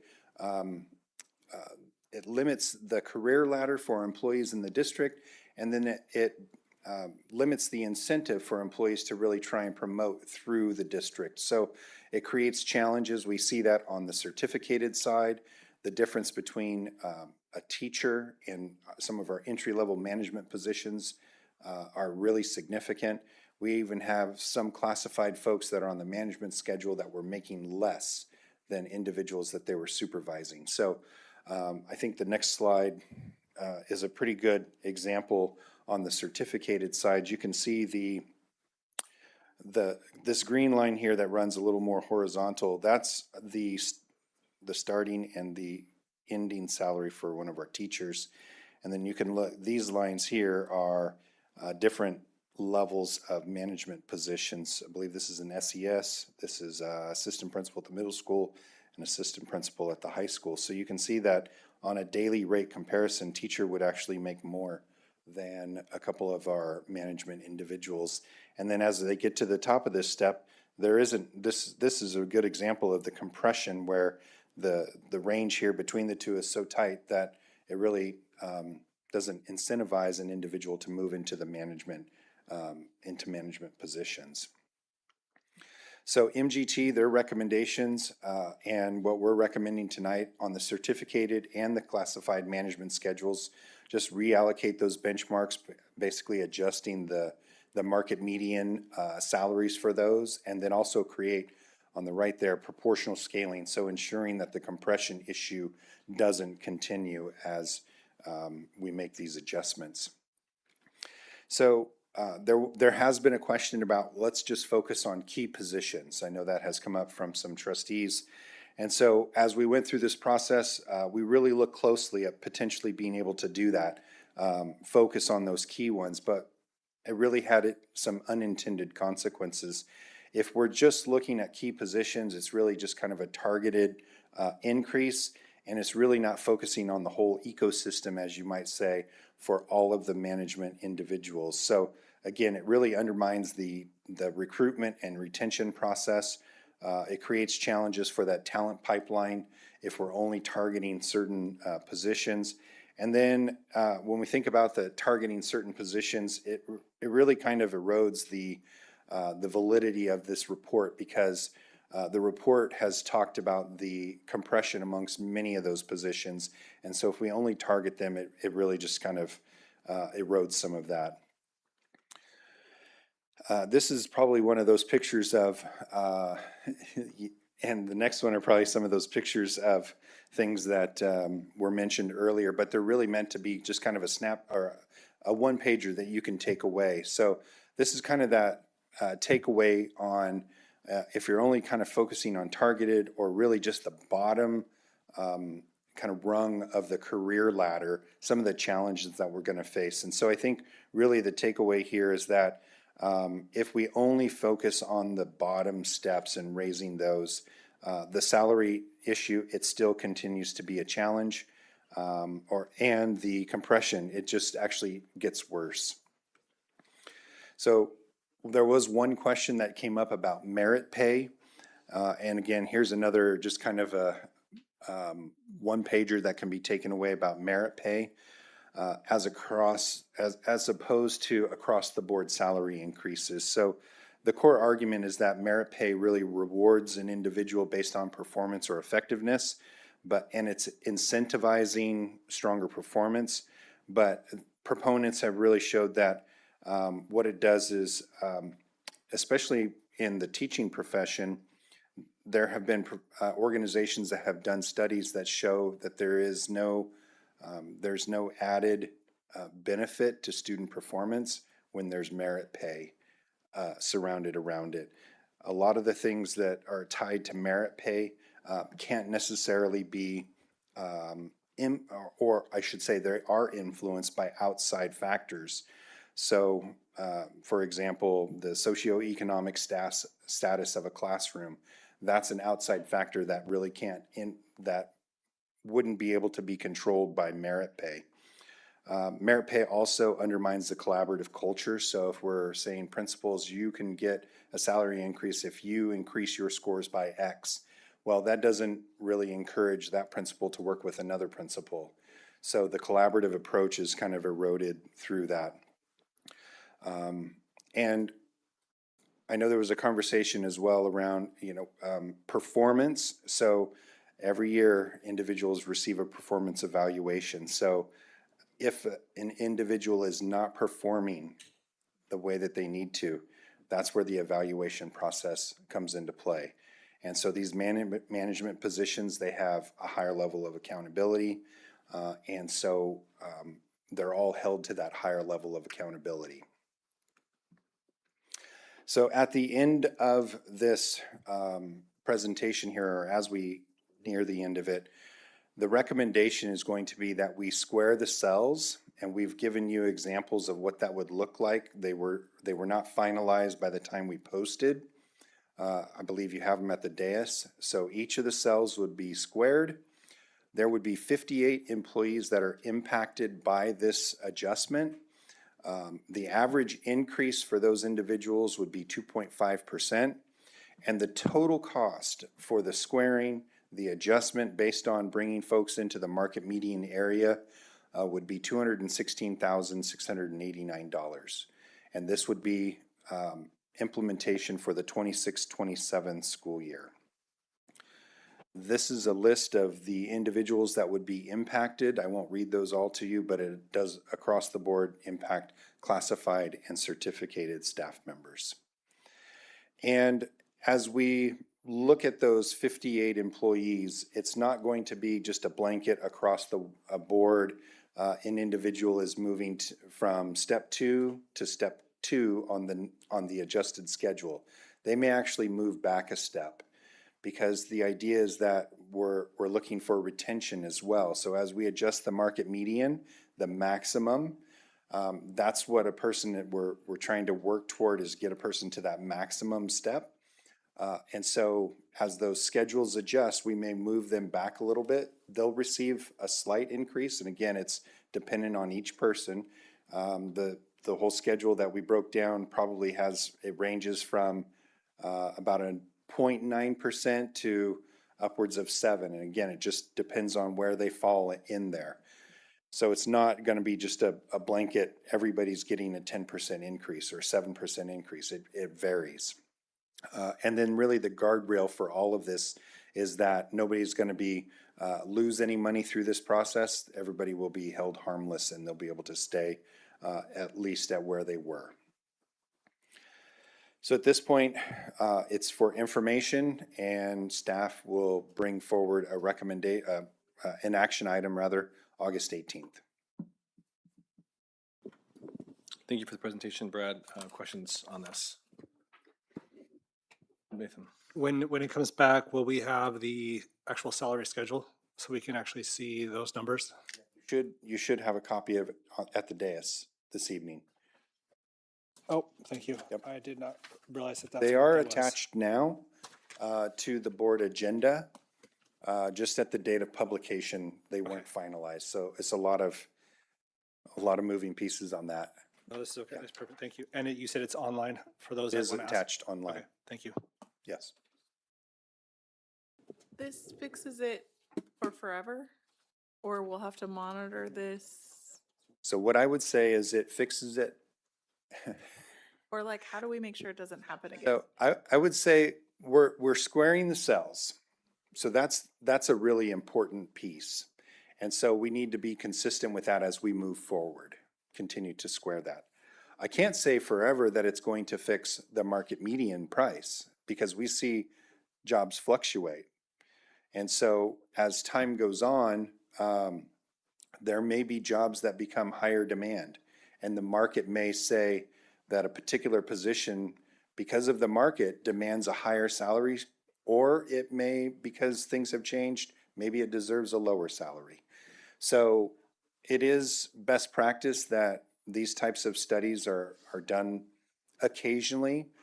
Some other districts I know do them once every 10 years, just to kind of get a calibration or what the market is doing. So I would say that this puts us in a really good position for these jobs to be at the market median, squared, for a long period of time. So new positions they're going to be existing job descriptions that would fit into this salary schedule. So we would be able to hire an individual based on that existing salary schedule.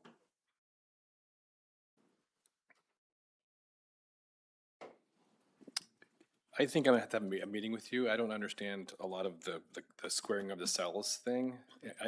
So if you could walk me just for semantics, I guess, or just for details, like take me through with someone like an executive director or a principal, and it's where this is where they are in the step and column. Say they're B.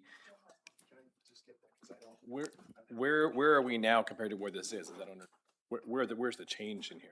So two things. Brad will speak to that in just a moment, but I also recommend setting up time for a couple of trustees at a time to come in and sit down with Mr. Pawlowski and myself to just really go, because it is a lot of information, and it's helpful. It was really helpful to me to go through it line by line, column by column, position by position, to see, one, how was like the method that was used and the thought process behind that. And then once I figured that out, how did that then change the salary schedule? And okay, the salary schedule change is actually different than how it impacts individual people. So what I saw on the salary schedule was more about being able to attract and retain. And then there was a small impact to individual people who might be with us. So looking at it from both perspectives, and that's something we could do if we sat down, a couple of us at a time, and it would just probably take 30, 45 minutes to sit down and really answer your questions. So I think we have some time that we'll send pop out, and everybody can just say what works for you, and then we'll schedule it. But Mr. Pawlowski, I know you could speak generally to that also a little bit now. Because I'm glad we have the new one, I guess, but I don't have the old one, so I can't compare it. Yeah, so there are some other cells that are in the Excel spreadsheet that I would be able to share with you in person. There's so many formulas and percentages and whatnot in there, it's very busy. But I'm gonna give you a good example, I think. If you go to the classified management, that's the one that has the yellow at the top. Okay. And look at line 4. So the top one in the green for line 4 is Public Information Officer.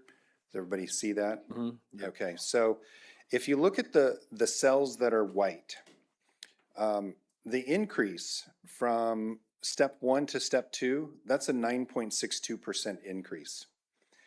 Going from step 2 to step 3 is a 3.41% increase. Then the next step is 3, 2.94, and then 3.06. So that's an example of how it's not squared through those steps.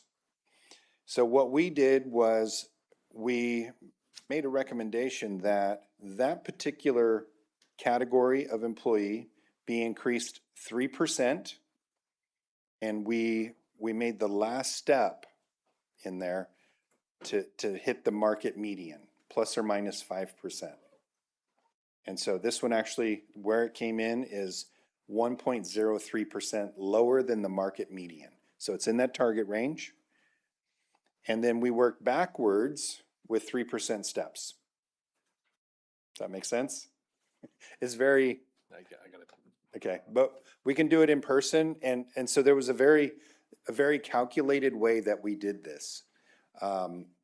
Bringing the top step up to the market median within the plus or minus 5%, and then moving backwards, making sure everything was squared with 3% steps.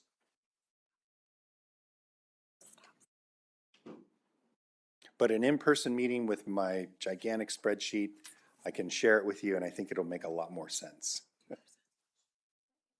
But there was a clear process to do it. What's the difference between green and white? This is where it is currently. Okay.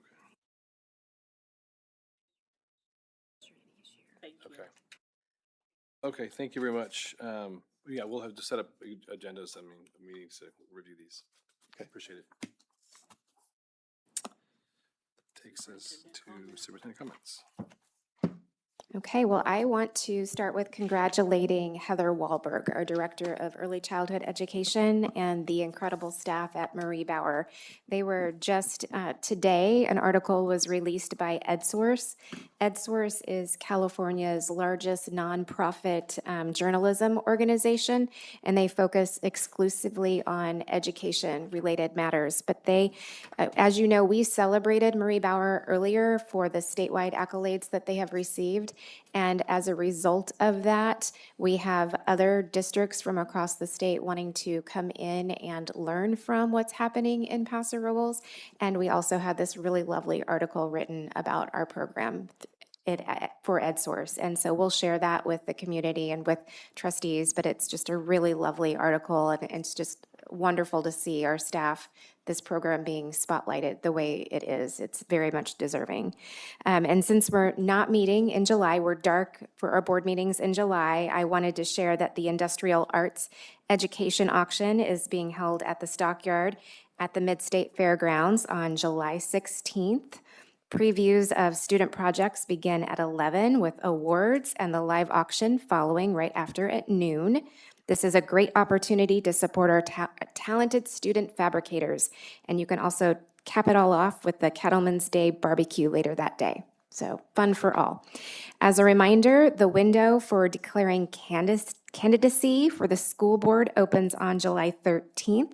We do have 3 seats opening up on our board, and we encourage anyone who's interested in running for the school board to visit the San Luis Obispo County Clerk Recorder's Office for more information. And with that, I hope everyone enjoys America's 250th this July 4th. We'll see you back here in the boardroom on August 18th, but the first day of school, we welcome students back on the August 13th for an exciting new school year. Thank you. Great.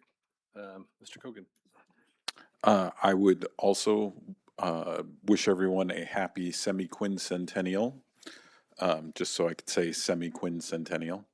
And I wanted to throw a shout out to one of my favorite employers of our students, and that's Brett Butterfield and the folks over at the Ravine, because I know that they really go after trying to give kids a valuable education. Like we need to remember that the education in the community goes well beyond just what we do here. And so I wanted to thank the Ravine, but also every small business and larger business that employs our students throughout the summer, because I think that's just invaluable education, and we appreciate it. Thank you.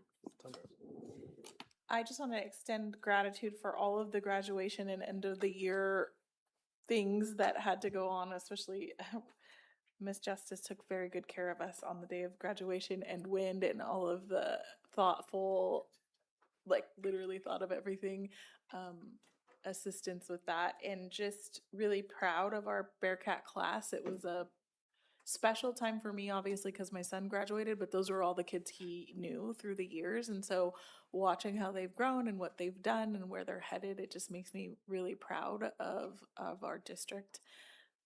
Also, I'm curious, and maybe I missed it, but I know that annually we review our emergency preparedness plan.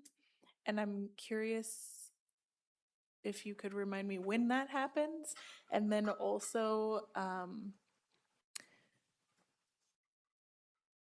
making a plan is one thing, but practicing the plan and drilling that plan in particular, like with events like sporting events and what happens in the stands with medical emergencies and just how prepared we are. I think we are in a time that we're seeing a lot of things happen on campuses, and I'm just of the mindset like we want to be our best foot forward at all times and prepared for all things.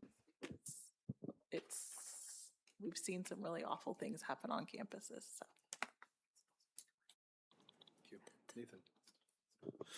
Yeah, I'd like to, I'm curious, we had the comment from the public earlier, not for items not on the agenda, and I really kind of struck home a little bit just in the sense of just, I am curious as well about the dress code in the sense of, in that particular case, and I'd really love to, with the board's permission, ask staff to come back and maybe give us a little better insight on that, how that does apply, how those considerations are taken into effect because I thought it was a great point. And having worked with a lot of different people with special needs, that whether it be sensory, emotional, mental, physical, whatever, it's a very valid point to have been brought up, and I'd love to just understand and know a little bit more about that. So, again, Like in an email or a presentation, or what were you thinking? whatever staff's comfortable with. I mean, unless the board wants something different, but I would just love to, I would love to know more about that and have an understanding of that. Well, I feel like I agree with you. I also feel like it should be something that the public gets to hear as well, because Thank you. Yeah. as a parent, she mentioned it, and then Yeah. the other people are going to hear it, so they're going to want to know the answer to that I as like that. well. So Yeah. it's worth. In that regard, I'd love to, it sounds like we're all okay with it coming back as a presentation, just for our as an information item. That'd be great. So we could take, Yeah. Yeah, let's see, what else? I did have one other thing. Actually, yeah, speaking of Loren, I had the distinct privilege and honor of being able to bug one of our trustees to perform again for the community. And when Jim talks about the impact that we have, or our community has, even outside of the classroom, one of the things that I love doing is volunteering and being a part of things, because that extension of what we do, we carry ourselves out there and we put ourselves out there in different ways. And I just wanted to, I shared with Loren a text that I got, just how sometimes our presence and our contribution to something is so much more impactful than we realize. And I thought how relevant that was to what we talked about. We just finished an academic year, and whether it be teachers, students, faculty, staff, a lot of times we don't realize the impact that we have out there. And when she sang tonight, before we came to our meeting for our opening ceremony for Junior Giants, I got a simple text, but it wasn't simple for me. It was kind of profound, where somebody shared with me that this was the first time that they felt like they were at a real baseball game because of her performance. And what that did for me was that bled over into, we're providing something during the summer months when they don't have school, when they don't have that productivity, when they don't have sports, when they don't have whatever they're connecting to. So her contribution tonight was significant. And I just thought how connected that was to what we all do on a daily basis. And the last thing I'll share is that, for me, it's so humbled to have been invited to graduation parties from kids that I coached and that I mentored for years over this last summer when they graduated. They were insistent that I came, and I was just like blown away that kind of impact happens out there. And I just wanted to take a moment to just kind of try to pull those in and just kind of remind us all that those things are there. I had a similar thought with what Trustee Williams brought up, Nathan. So working in a school with a uniform policy, an actual uniform, we had a student that required a 504 plan and was authorized to wear socks, or Crocs, not socks, probably socks too, but Crocs as well as part of his sensory. Is that something that we can accommodate for students currently? Because I am certain that there are probably accommodations that can be created for students who need accommodations. I mean, we make Right. accommodations in IEPs for students if needed. I also, I understand that Crocs are desired for certain students for Correct. certain reasons. And I also know that there are alternatives that people found. In fact, I saw a parent post because they saw the flyer come home with what you should or should not wear to school. And then a bunch of parents jumped on and said, this is what they use instead of Crocs. This is a good alternative instead of Crocs, and they're similar price to Crocs. So I'm not saying that everybody needs to run out and buy that alternative because they have Crocs at home, right? So it could just be talking to somebody at school and making an accommodation because there's an IEP need. Just making So, sure that that's available to them. yeah. And then the last thing I'm going to mention, and I'm going to be quick about it. You know, I know that first read that we had on the compensation that we voted tonight on consent items brought a certain person into a tiffy, mainly, he's probably asleep, asleep for hours. But I wanted to make it clear that this isn't an easy vote for the folks that are sitting up here. I also wanted to make a statement on the fact that historically, I've lived here for 15 years, and for majority of that time, the dais was filled with 65-year-old males that were Caucasian, and with a sprinkle of a female every now and then in the past 15 years. And that wasn't the dynamic or the demographic for our community. I'm fortunate to be sitting here with you guys. I believe our board is very diversified now. I feel that we fit the bill as far as what a board should look like. Everyone except for one person on this board has a student currently in the school district or has just recently graduated from the school district. And to me, that tells me that it's about connectivity with the student population. So for some parents, I'm retired, I get a pension. I'm fortunate enough to get a VA compensation. I also work a full-time job. I'm rich. So I don't have to be a retired man that doesn't have a job and has extra time on their hands. I still don't have time on my hands. I feel that this opportunity will open up the pool for other board members to be on this dais that have more diversity, have more of a background, have more of a connection with the actual students that go to our schools and that don't live outside of the community area. So I feel that, you know, when we look at it as, you know, a compensation for what we do, and everyone just sees us here, the 4 days or the however many absences that we've all had collectively, everyone here is doing other things outside of this dais. And for me, I'm excited to see what the next group of folks looks like. I think that we've offered an opportunity now for real working parents like ourselves to sit on this dais and actually make an impact and care about current local problems that affect our actual population here in Paso Robles. That's all I'll say about that. I too briefly would just like to address the comments that were made during public comment this evening because I feel like it needs to be addressed. And so I'm going to read what I wrote or my thoughts so I can stay on track. But public service does not mean public servants stop being human beings. And tonight's statements were made regarding my attendance and my commitment to this district. The implication was that any absence reflects a lack of dedication or that board members are somehow dishonest about the circumstances that keep us from attending a meeting. And I reject that characterization completely because since January 2025, this board has held 37 meetings and I've only missed 8 of those meetings. That means I have attended approximately 78.4% of all meetings during that time period. But more importantly, board meeting attendance alone does not define the work of a trustee. The public sees us sitting here at the dais, but they don't always see the countless hours that we spend reading agendas, reviewing reports, attending trainings, responding to constituents, meeting with constituents, participating in community events, advocating for students and parents, and preparing for the decisions that come before this board. Like many people in this community, I have experienced real life circumstances. During this time, I buried my grandmother in where I had to travel across the country to be with my family, underwent significant injury that resulted in a full rotator cuff surgery that I'm still continuing to recover from daily, and I continued serving as a wife, a mother, a pastor, an employee, and an elected official.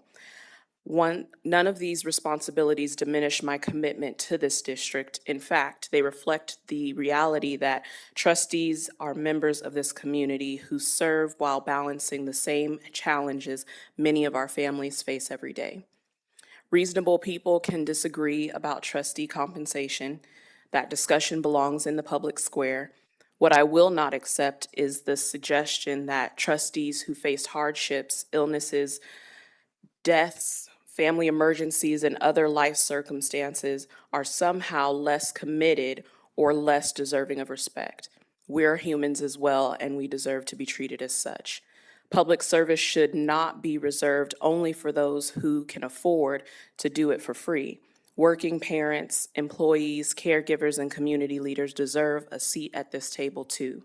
The value of public service is not measured solely by attendance at meetings, but by the commitment, sacrifice, and responsibility required to serve the community well. I remain committed to serving this district, advocating for students, supporting staff, and carrying out the responsibilities entrusted to me by the voters who elected me. I'll continue to do that work regardless of criticism, and I will continue to do it with integrity. It is easy to sit in the audience and judge the work of others. It's much harder to carry the weight of the responsibility of making decisions, serving the community, balancing family obligations, overcoming personal hardships, and still showing up to do the work with excellence and integrity. I know the difference because I live it daily. Everyone has the right to their own opinion, but they do not have the right to make up their own version of my reality. Period. Thank you. Very well said. I will say nothing after that. I appreciate your comments. I will take a motion to adjourn. So moved. Second. Mr. Cogan. Cogan, aye. Williams, aye. Williams, aye. Castillo, aye. McCoy, aye. Peterson, aye. Motion carries. End of meeting. Thank you.